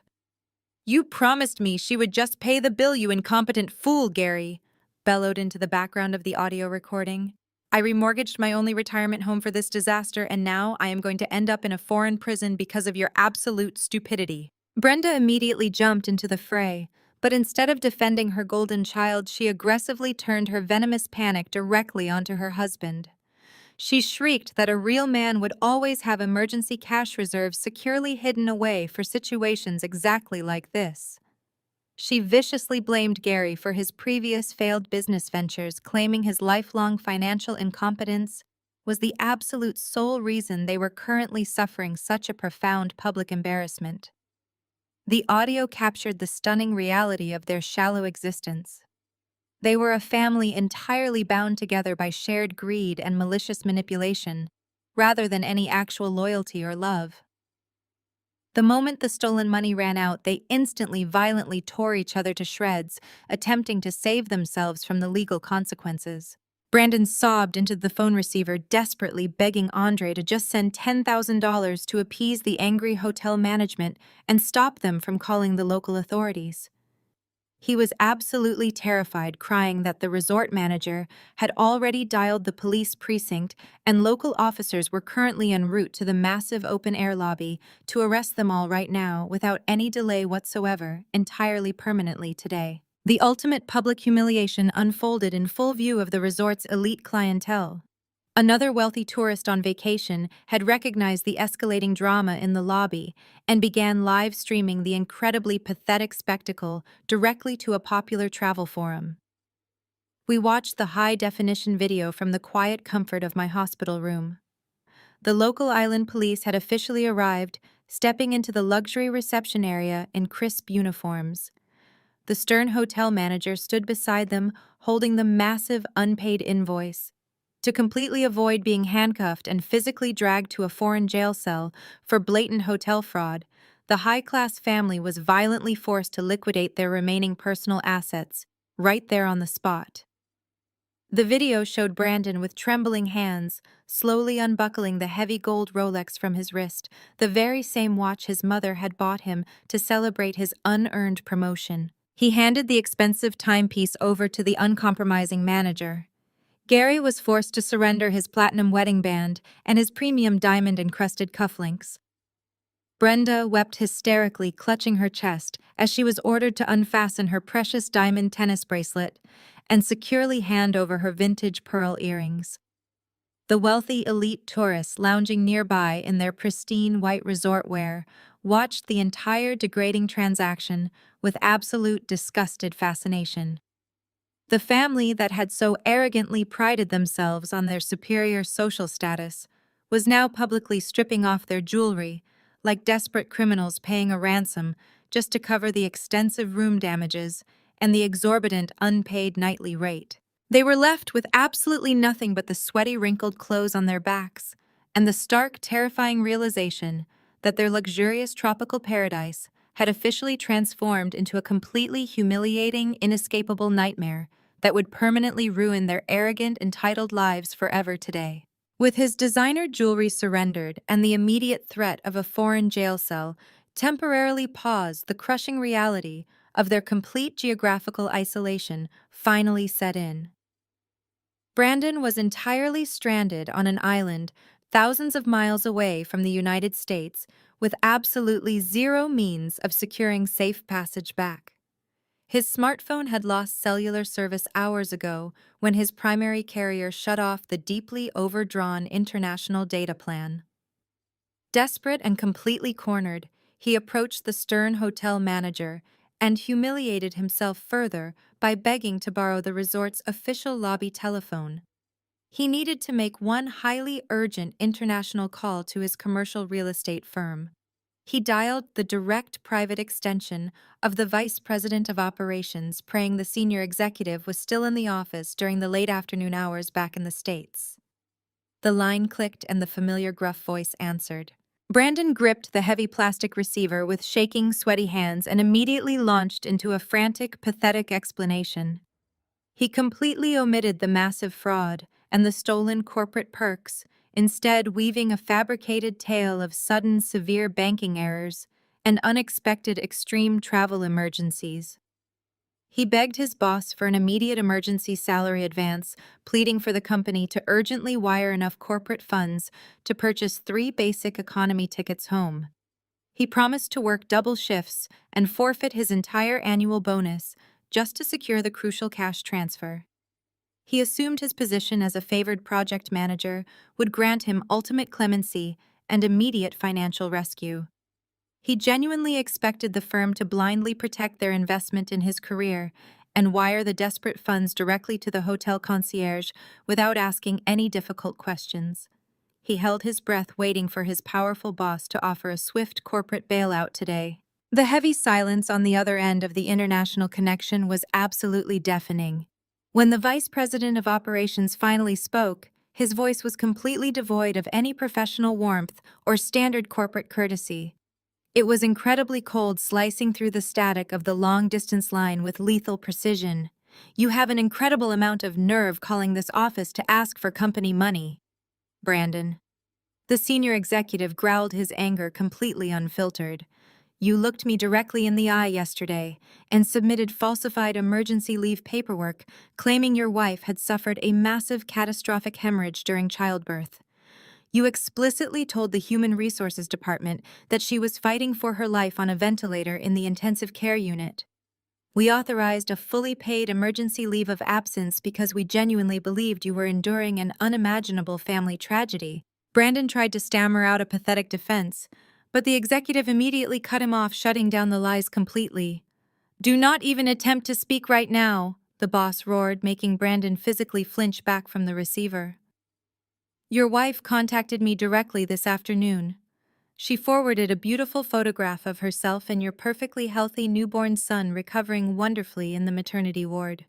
Furthermore, she generously provided this office with the geotagged social media picture of you drinking premium margaritas on a luxury beach alongside your parents. The sheer sociopathic audacity required to use your wife's supposed near-death experience to scam this company out of paid vacation time is utterly repulsive. We have a zero-tolerance policy for severe ethical breaches and deliberate employee fraud." Brandon gripped the front desk, gasping for air as his professional world violently crumbled. "You told us your wife was on life support while you were drinking on a beach," the executive stated with absolute chilling finality. "You are officially fired for gross misconduct effective immediately. The Human Resources Department is mailing your formal termination papers and your final heavily penalized paycheck to your home address right now. We are also legally reporting your fabricated medical claims to the State Labor Board for severe benefits fraud. Do not ever attempt to contact this firm, me, or any of our employees ever again." The line went completely dead, emitting a harsh dial tone that echoed loudly in Brandon's ear. The heavy plastic receiver slowly slipped from Brandon's trembling fingers, clattering loudly against the polished mahogany reception desk. His physical body simply gave out under the crushing astronomical weight of his absolute failure. His knees completely buckled, and he violently collapsed directly onto the pristine hardwood floor of the open-air lobby. He sat there in a pathetic heap, pulling his knees tightly to his chest while gasping for oxygen in the humid tropical air. The grand, majestic illusion of his highly successful, privileged existence was now entirely and permanently shattered into microscopic pieces. He possessed absolutely no job to return to, having completely destroyed a lucrative real estate career through his own sociopathic deception. He possessed absolutely no money, having deliberately stolen from his newborn son, only to have his entire financial network completely frozen by fierce federal investigators. He possessed absolutely no wife, having callously abandoned the one highly intelligent woman who had actively built and managed the successful foundation of his entire adult life. He was now just an unemployed, disgraced criminal sitting on the floor of a foreign hotel lobby, facing a massive incoming federal wire fraud investigation. Brenda and Gary stared down at their broken, weeping golden child, finally realizing the total devastating reality of their situation. There was no hidden safety net left to catch them, and no working-class daughter-in-law left to ruthlessly exploit.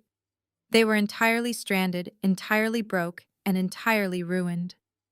I watched the final moments of the live stream before the wealthy tourist ended the broadcast, feeling a profound, absolute sense of total closure. The brutal, meticulous execution of my plan was completely finished, leaving them in a hell of their own making. My vengeance was now utterly and flawlessly complete today. With absolutely no money remaining, and the local island police officially threatening them with imminent arrest for defrauding a luxury hospitality property, Brandon was violently forced to swallow every single ounce of his massive ego. He dragged himself to the small administrative office near the resort lobby and utilized a landline to contact the United States Embassy. The arrogant real estate executive, who had confidently stolen $85,000 to fund a tropical fantasy, was now reduced to practically begging a highly skeptical consular officer for a government bailout. The embassy staff treated him exactly like a reckless, irresponsible backpacker, loudly explaining the strict, humiliating terms of an emergency repatriation loan. Brandon had to sign binding federal promissory notes guaranteeing the immediate repayment of the travel funds upon returning to American soil, adding yet another layer of massive, inescapable debt to his completely ruined financial profile.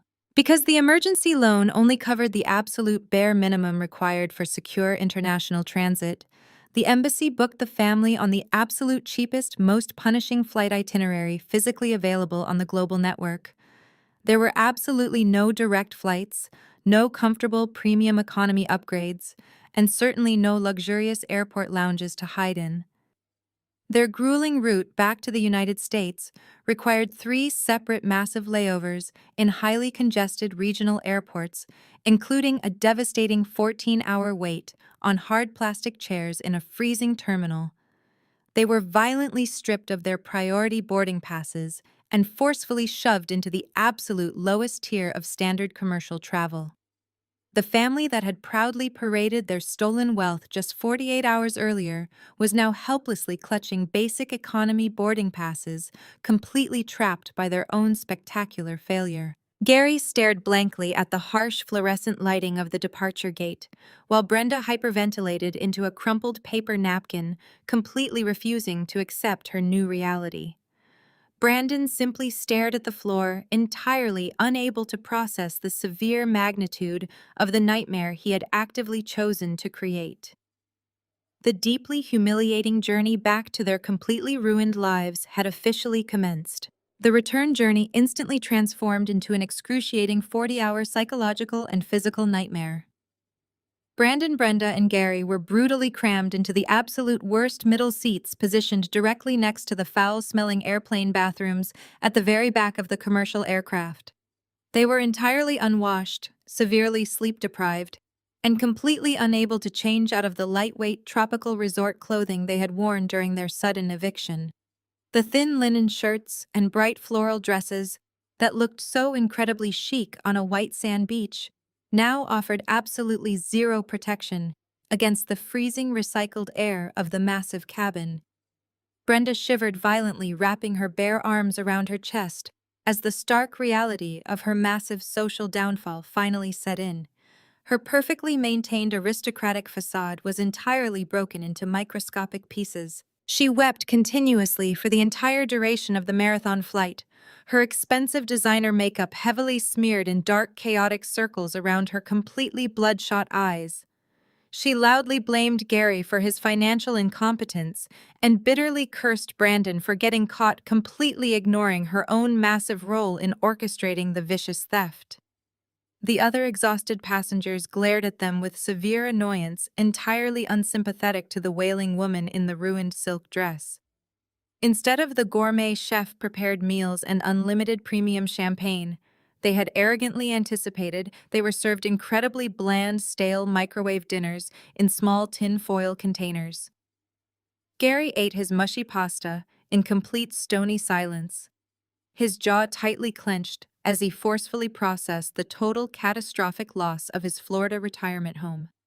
Brandon sat wedged tightly between two angry strangers, staring blankly at the tiny scratched seatback screen directly in front of his face.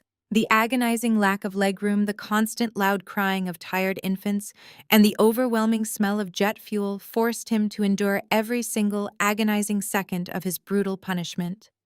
Every sudden bout of severe turbulence served as a sharp physical reminder of his absolute total failure and the massive legal storm waiting back home. When the heavy landing gear finally slammed against the concrete runway in the United States, the physical impact jolted the severely exhausted family back to stark, harsh reality. They slowly stumbled through the busy international arrivals terminal, completely drained of all their previous arrogant entitlement. They possessed absolutely no money for a private luxury car service, forcing them to explicitly rely on a cheap public shuttle bus to transport them back to the quiet, wealthy suburbs. They were utterly broke, physically filthy, and completely furious at the devastating turn of events. However, despite facing total financial ruin and severe incoming federal investigations, Brandon still stubbornly clung to a massive, deeply ingrained delusion. As he stared out the dirty window of the moving shuttle bus, his arrogant mind immediately began formulating a pathetic manipulation strategy. He genuinely convinced himself that he could simply walk right back into the pristine marital house he had recently tried to exploit and easily charm his way out of the massive disaster. He firmly believed that Lauren, having just delivered their newborn son, would be incredibly vulnerable, desperately lonely, and eagerly waiting for his return. He planned to walk straight through the front door, drop heavily to his knees, and deliver a highly practiced fake apology, completely blaming his mother for the entire illegal financial scheme. In his incredibly twisted sociopathic logic, he assumed his forgiving wife would immediately lift the severe banking restrictions and flawlessly restore his completely comfortable, privileged life.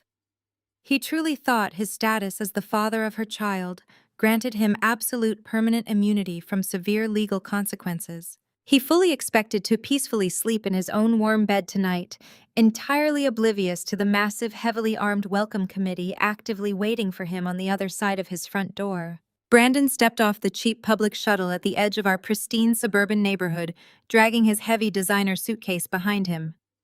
His parents had remained on the bus, heading toward their own impending disaster, but Brandon walked briskly down the familiar tree-lined street with a renewed sense of arrogant purpose. As he approached the manicured front lawn of the marital house he had so recently attempted to leverage, he completely adjusted his wrinkled collar and practiced his most charmingly pathetic facial expression. He walked up the concrete driveway, fully anticipating a tearful reunion where he would expertly manipulate my postpartum vulnerability to regain absolute control of his comfortable life. He took a deep breath. He confidently stepped onto the front porch and reached for the sleek electronic smart lock mounted on the heavy oak door.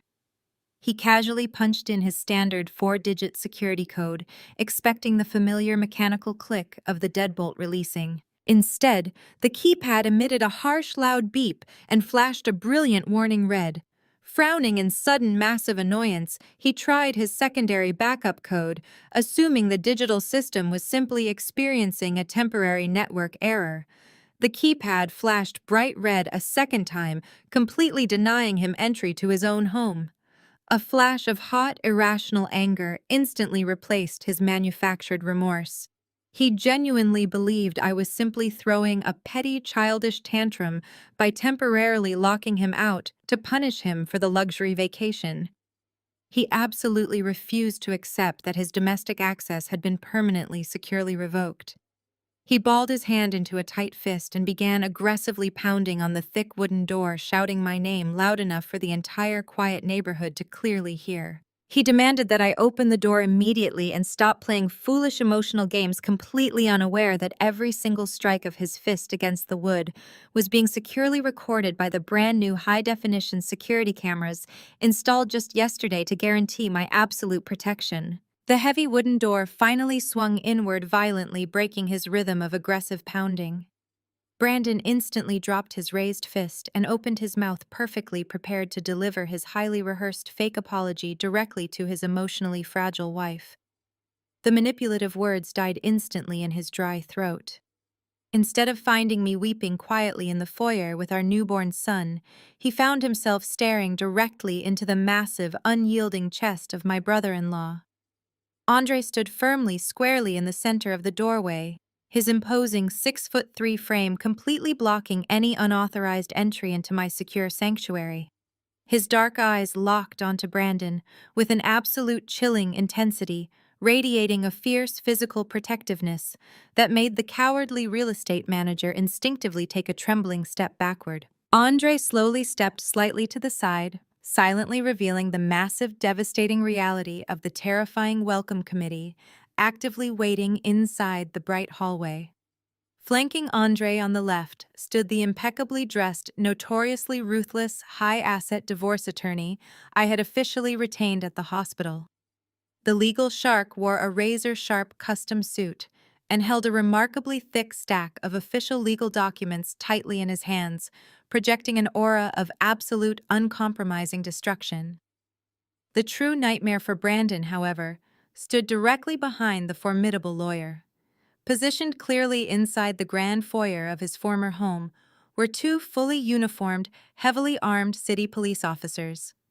The officers stood with their hands resting casually near their dark utility belts, their professional expressions completely stern and highly observant. The sheer overwhelming magnitude of the severe legal ambush violently crashed down upon Brandon, paralyzing him entirely on the concrete front porch. He could not breathe. The pathetic, arrogant illusion that he could simply talk his way out of federal financial crimes and malicious marital theft evaporated instantly in the cold afternoon air. He was completely surrounded, absolutely outmatched, and totally cornered by a specialized strike team perfectly designed to systematically execute his absolute permanent ruin. The two police officers stepped forward decisively, completely closing the short distance between the foyer and the paralyzed man standing on the concrete porch. They officially confirmed his legal identity before forcefully handing him a thick sealed manila envelope. The officer clearly stated that he was being officially served with a formal summons regarding severe federal financial fraud and aggravated identity theft directly related to the unauthorized domestic banking wires. Before Brandon could even physically process the massive criminal charges securely resting in his trembling hands, the ruthless divorce attorney immediately stepped forward to deliver the second devastating blow. The lawyer aggressively slapped a second heavy stack of documents directly against Brandon's chest, forcing him to instinctively grab them. He coldly informed the ruined executive that he was officially served with comprehensive divorce filings, full termination of parental rights, and an immediate emergency protective order, legally banning him from coming within 500 feet of me or my son ever again. Brandon stood completely, utterly broken under the astronomical weight of the severe legal papers, physically shaking as he stared blankly at the badge numbers and official court seals verifying his total permanent destruction. He opened his mouth to weakly protest, to desperately beg for a chance to just speak with me, but Andre immediately shut him down entirely. My brother-in-law stepped aggressively forward, towering over the pathetic, shivering fraudster, casting a massive, dark shadow completely over him. Andre looked down with absolute disgusted authority and delivered the final, undeniable knockout blow with chilling, precise clarity. "You have exactly 5 minutes to grab your golf clubs from the garage before I physically throw you off this property permanently," Andre growled, his deep voice promising absolute swift violence if his exact orders were ignored. "Your time starts right now." In the ensuing months, the heavy wheels of justice ground forward with absolute ruthless efficiency, ensuring that karma completely collected every single one of its outstanding debts. Gary and Brenda had arrogantly assumed their social status would somehow shield them from the catastrophic fallout of their malicious luxury vacation. But the severe federal reality quickly shattered their comfortable retirement. Because Brandon had illegally tied the international wire transfers to their property to secure the massive cash infusion, the banking institution immediately moved to aggressively recover the fraudulent debt. The $50,000 loan they had secretly taken out morphed into a massive financial anchor, dragging them straight down to the bottom of the ocean. Facing imminent foreclosure and the terrifying threat of being named as active co-conspirators in a federal wire fraud investigation, they were violently forced to liquidate their precious Florida condominium. Due to the extreme urgency of the mandatory legal repayment window, they had absolutely zero leverage to negotiate a fair market price. They sold the beautiful beachfront property at a massive, devastating loss, completely wiping out the majority of their lifelong savings in a single afternoon. However, the financial bleeding did not stop with the immediate bank repayment. Because Brandon was facing severe federal charges, he required an incredibly expensive criminal defense attorney to keep him out of a federal penitentiary. Gary and Brenda were forcefully required to empty their remaining depleted retirement accounts to pay the exorbitant legal retainer for their disgraced golden boy. The extravagant, wealthy lifestyle they had so proudly paraded in front of me for years vanished entirely. They were immediately reduced to renting a tiny, dilapidated apartment in a completely undesirable neighborhood far away from their old country club friends. Their toxic, greedy obsession with maintaining an aristocratic facade had ultimately cost them every single valuable asset they possessed, leaving them entirely broke and utterly humiliated.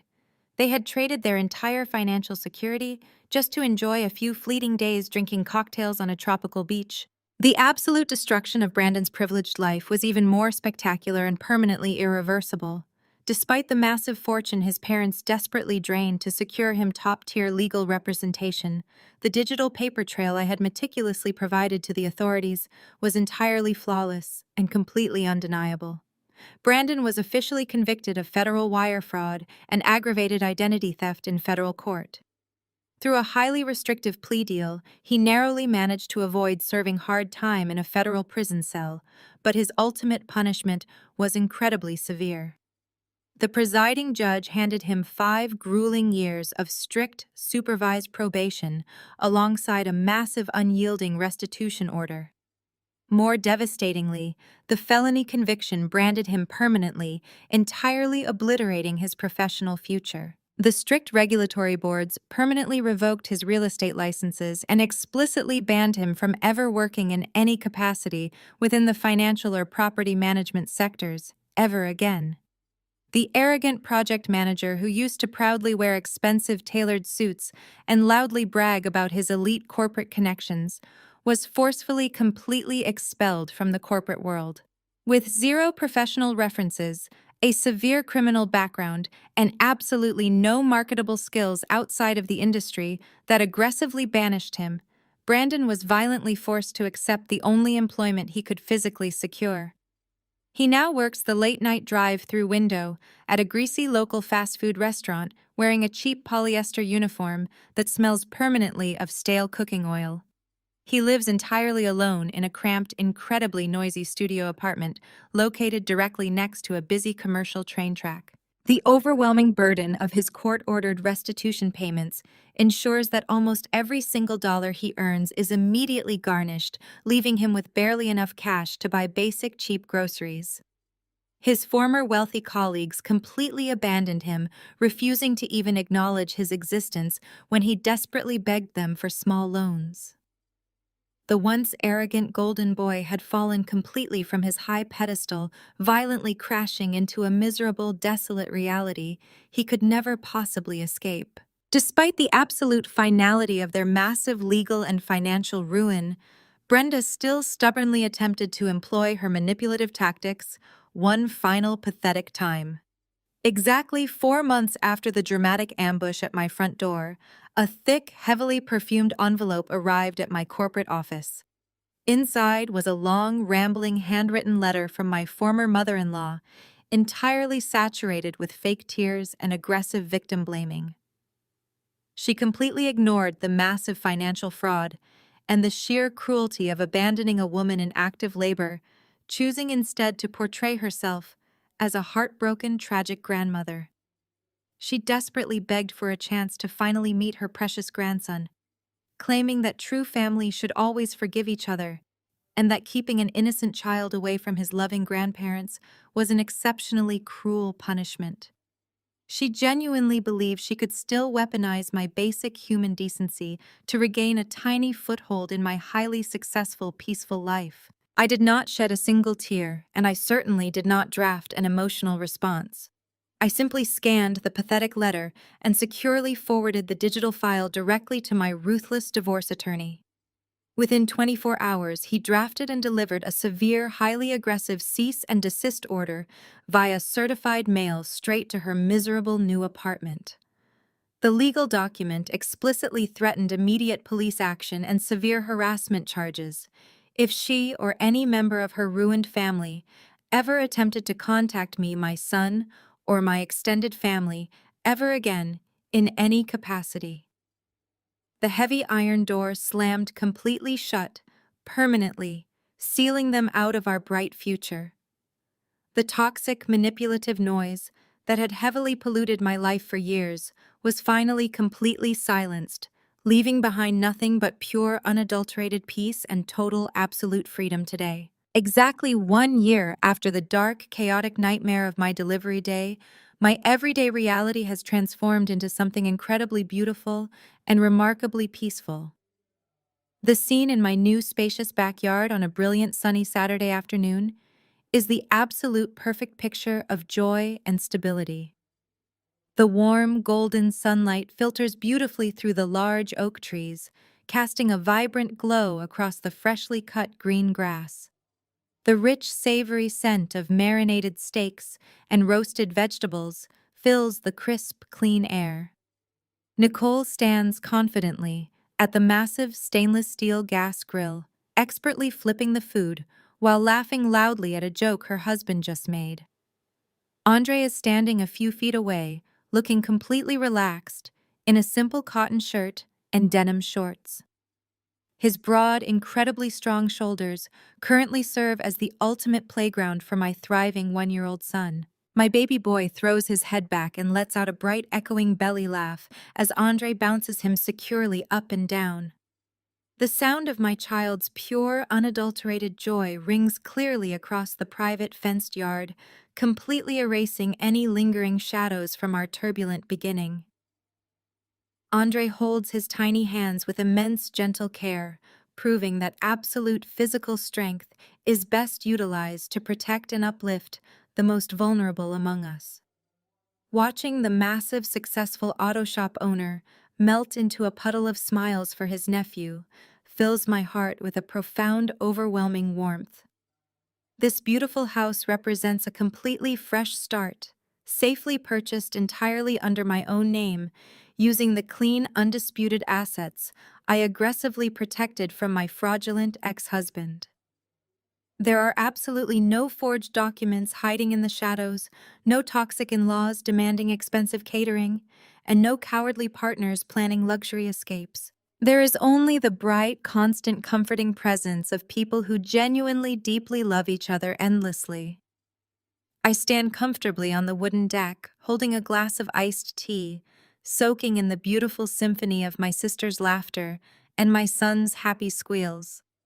This is exactly what a true, healthy home is supposed to look like and feel like. I take a step back, leaning comfortably against the sturdy wooden railing of my deck to observe the wonderful people who saved me.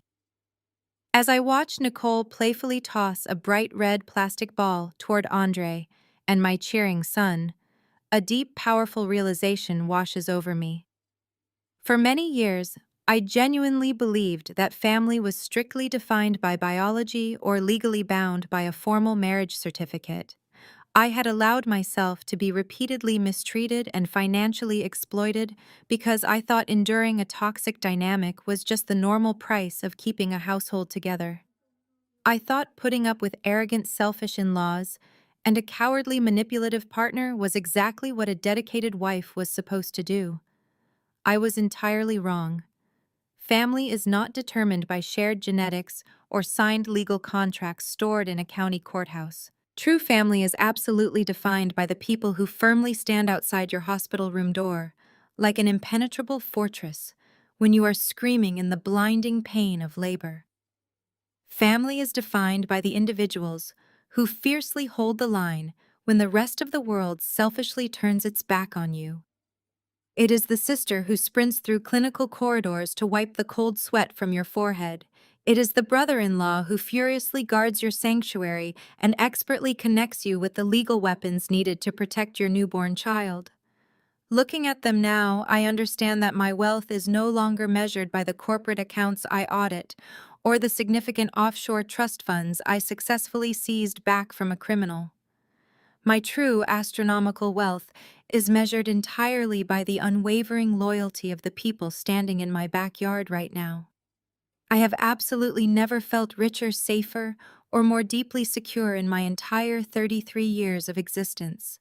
The severe betrayal that initially threatened to completely destroy my world actually served as the ultimate cleansing fire. It violently burned away the manipulative dead weight I had been blindly carrying and illuminated the solid gold foundation of the people who truly mattered. I do not miss the fake luxury vacations or the constant exhausting anxiety of wondering when the next financial scam would drop. I trade all of that superficial glamour for this quiet, honest peace every single time. My son will grow up knowing exactly what real, genuine devotion looks like today. I take a final long sip of my sweet iced tea, stepping directly away from the sturdy wooden railing and slowly turning to face you, the incredible audience who has followed my entire journey from that devastating labor ward to this peaceful, gorgeous backyard. My story is not just a tale of fierce financial retribution or a simple, satisfying lesson in strict corporate auditing. It is a fundamental, unwavering truth about establishing strict human boundaries and maintaining personal self-respect. They say a woman is at her most vulnerable right before she gives birth. But they always forget that when you violently push a mother into a corner, she does not just survive, she destroys the empire of anyone who tries to hurt her child. Brandon genuinely believed my pregnancy made me weak, pliant, and easily manipulated. He thought he could steal my hard-earned money, abandon me alone in my absolute darkest hour, and simply smile his way out of the severe federal consequences. Instead, he learned the agonizingly hard way that a woman actively protecting her family's financial future is the absolute most dangerous, unstoppable force on the entire planet. I successfully dismantled his entire arrogant, privileged life using nothing but the pure truth and the very digital evidence he carelessly left behind. Have you ever had to use cold, hard facts to shut down a toxic family member? Drop your personal story in the comments below right now and do not forget to subscribe for even more. The unforgettable story of Lauren's harrowing yet triumphant journey offers a profound lesson on the true nature of family and the vital importance of self-reliance. Often society conditions us to believe that family is an unbreakable bond forged solely by blood or legal marriage certificates. We are taught to endure toxic behavior, financial exploitation, or emotional abandonment simply to keep the peace and maintain a picturesque, perfect facade. However, Lauren's experience violently shatters this illusion, revealing that genuine family is defined entirely by loyalty, presence, and unwavering support during our most vulnerable moments. When Lauren was left to face childbirth alone, abandoned by a selfish husband and exploited by greedy in-laws, she did not crumble into the role of a helpless victim. Instead, she recognized that her husband's cowardice was not a reflection of her worth, but a stark exposure of his own character. The profound lesson here is that we must ruthlessly evaluate the people we allow into our inner circle. The individuals who stand by you like a fortress when the world turns its back, just as Andre and Nicole did, are the ones who truly deserve your devotion. Furthermore, the narrative powerfully illustrates that setting ironclad boundaries is not an act of cruelty, but a necessary mechanism for survival and self-respect. By utilizing her intellect, emotional control, and professional skills to dismantle her husband's fraudulent empire, Lauren proved that standing up for oneself is the ultimate form of protection. We must learn to permanently stop offering endless grace to those who intentionally and repeatedly cause us harm. Please evaluate the relationships in your life today and actively choose to invest your valuable energy only in the people who truly show up for you when it really matters most.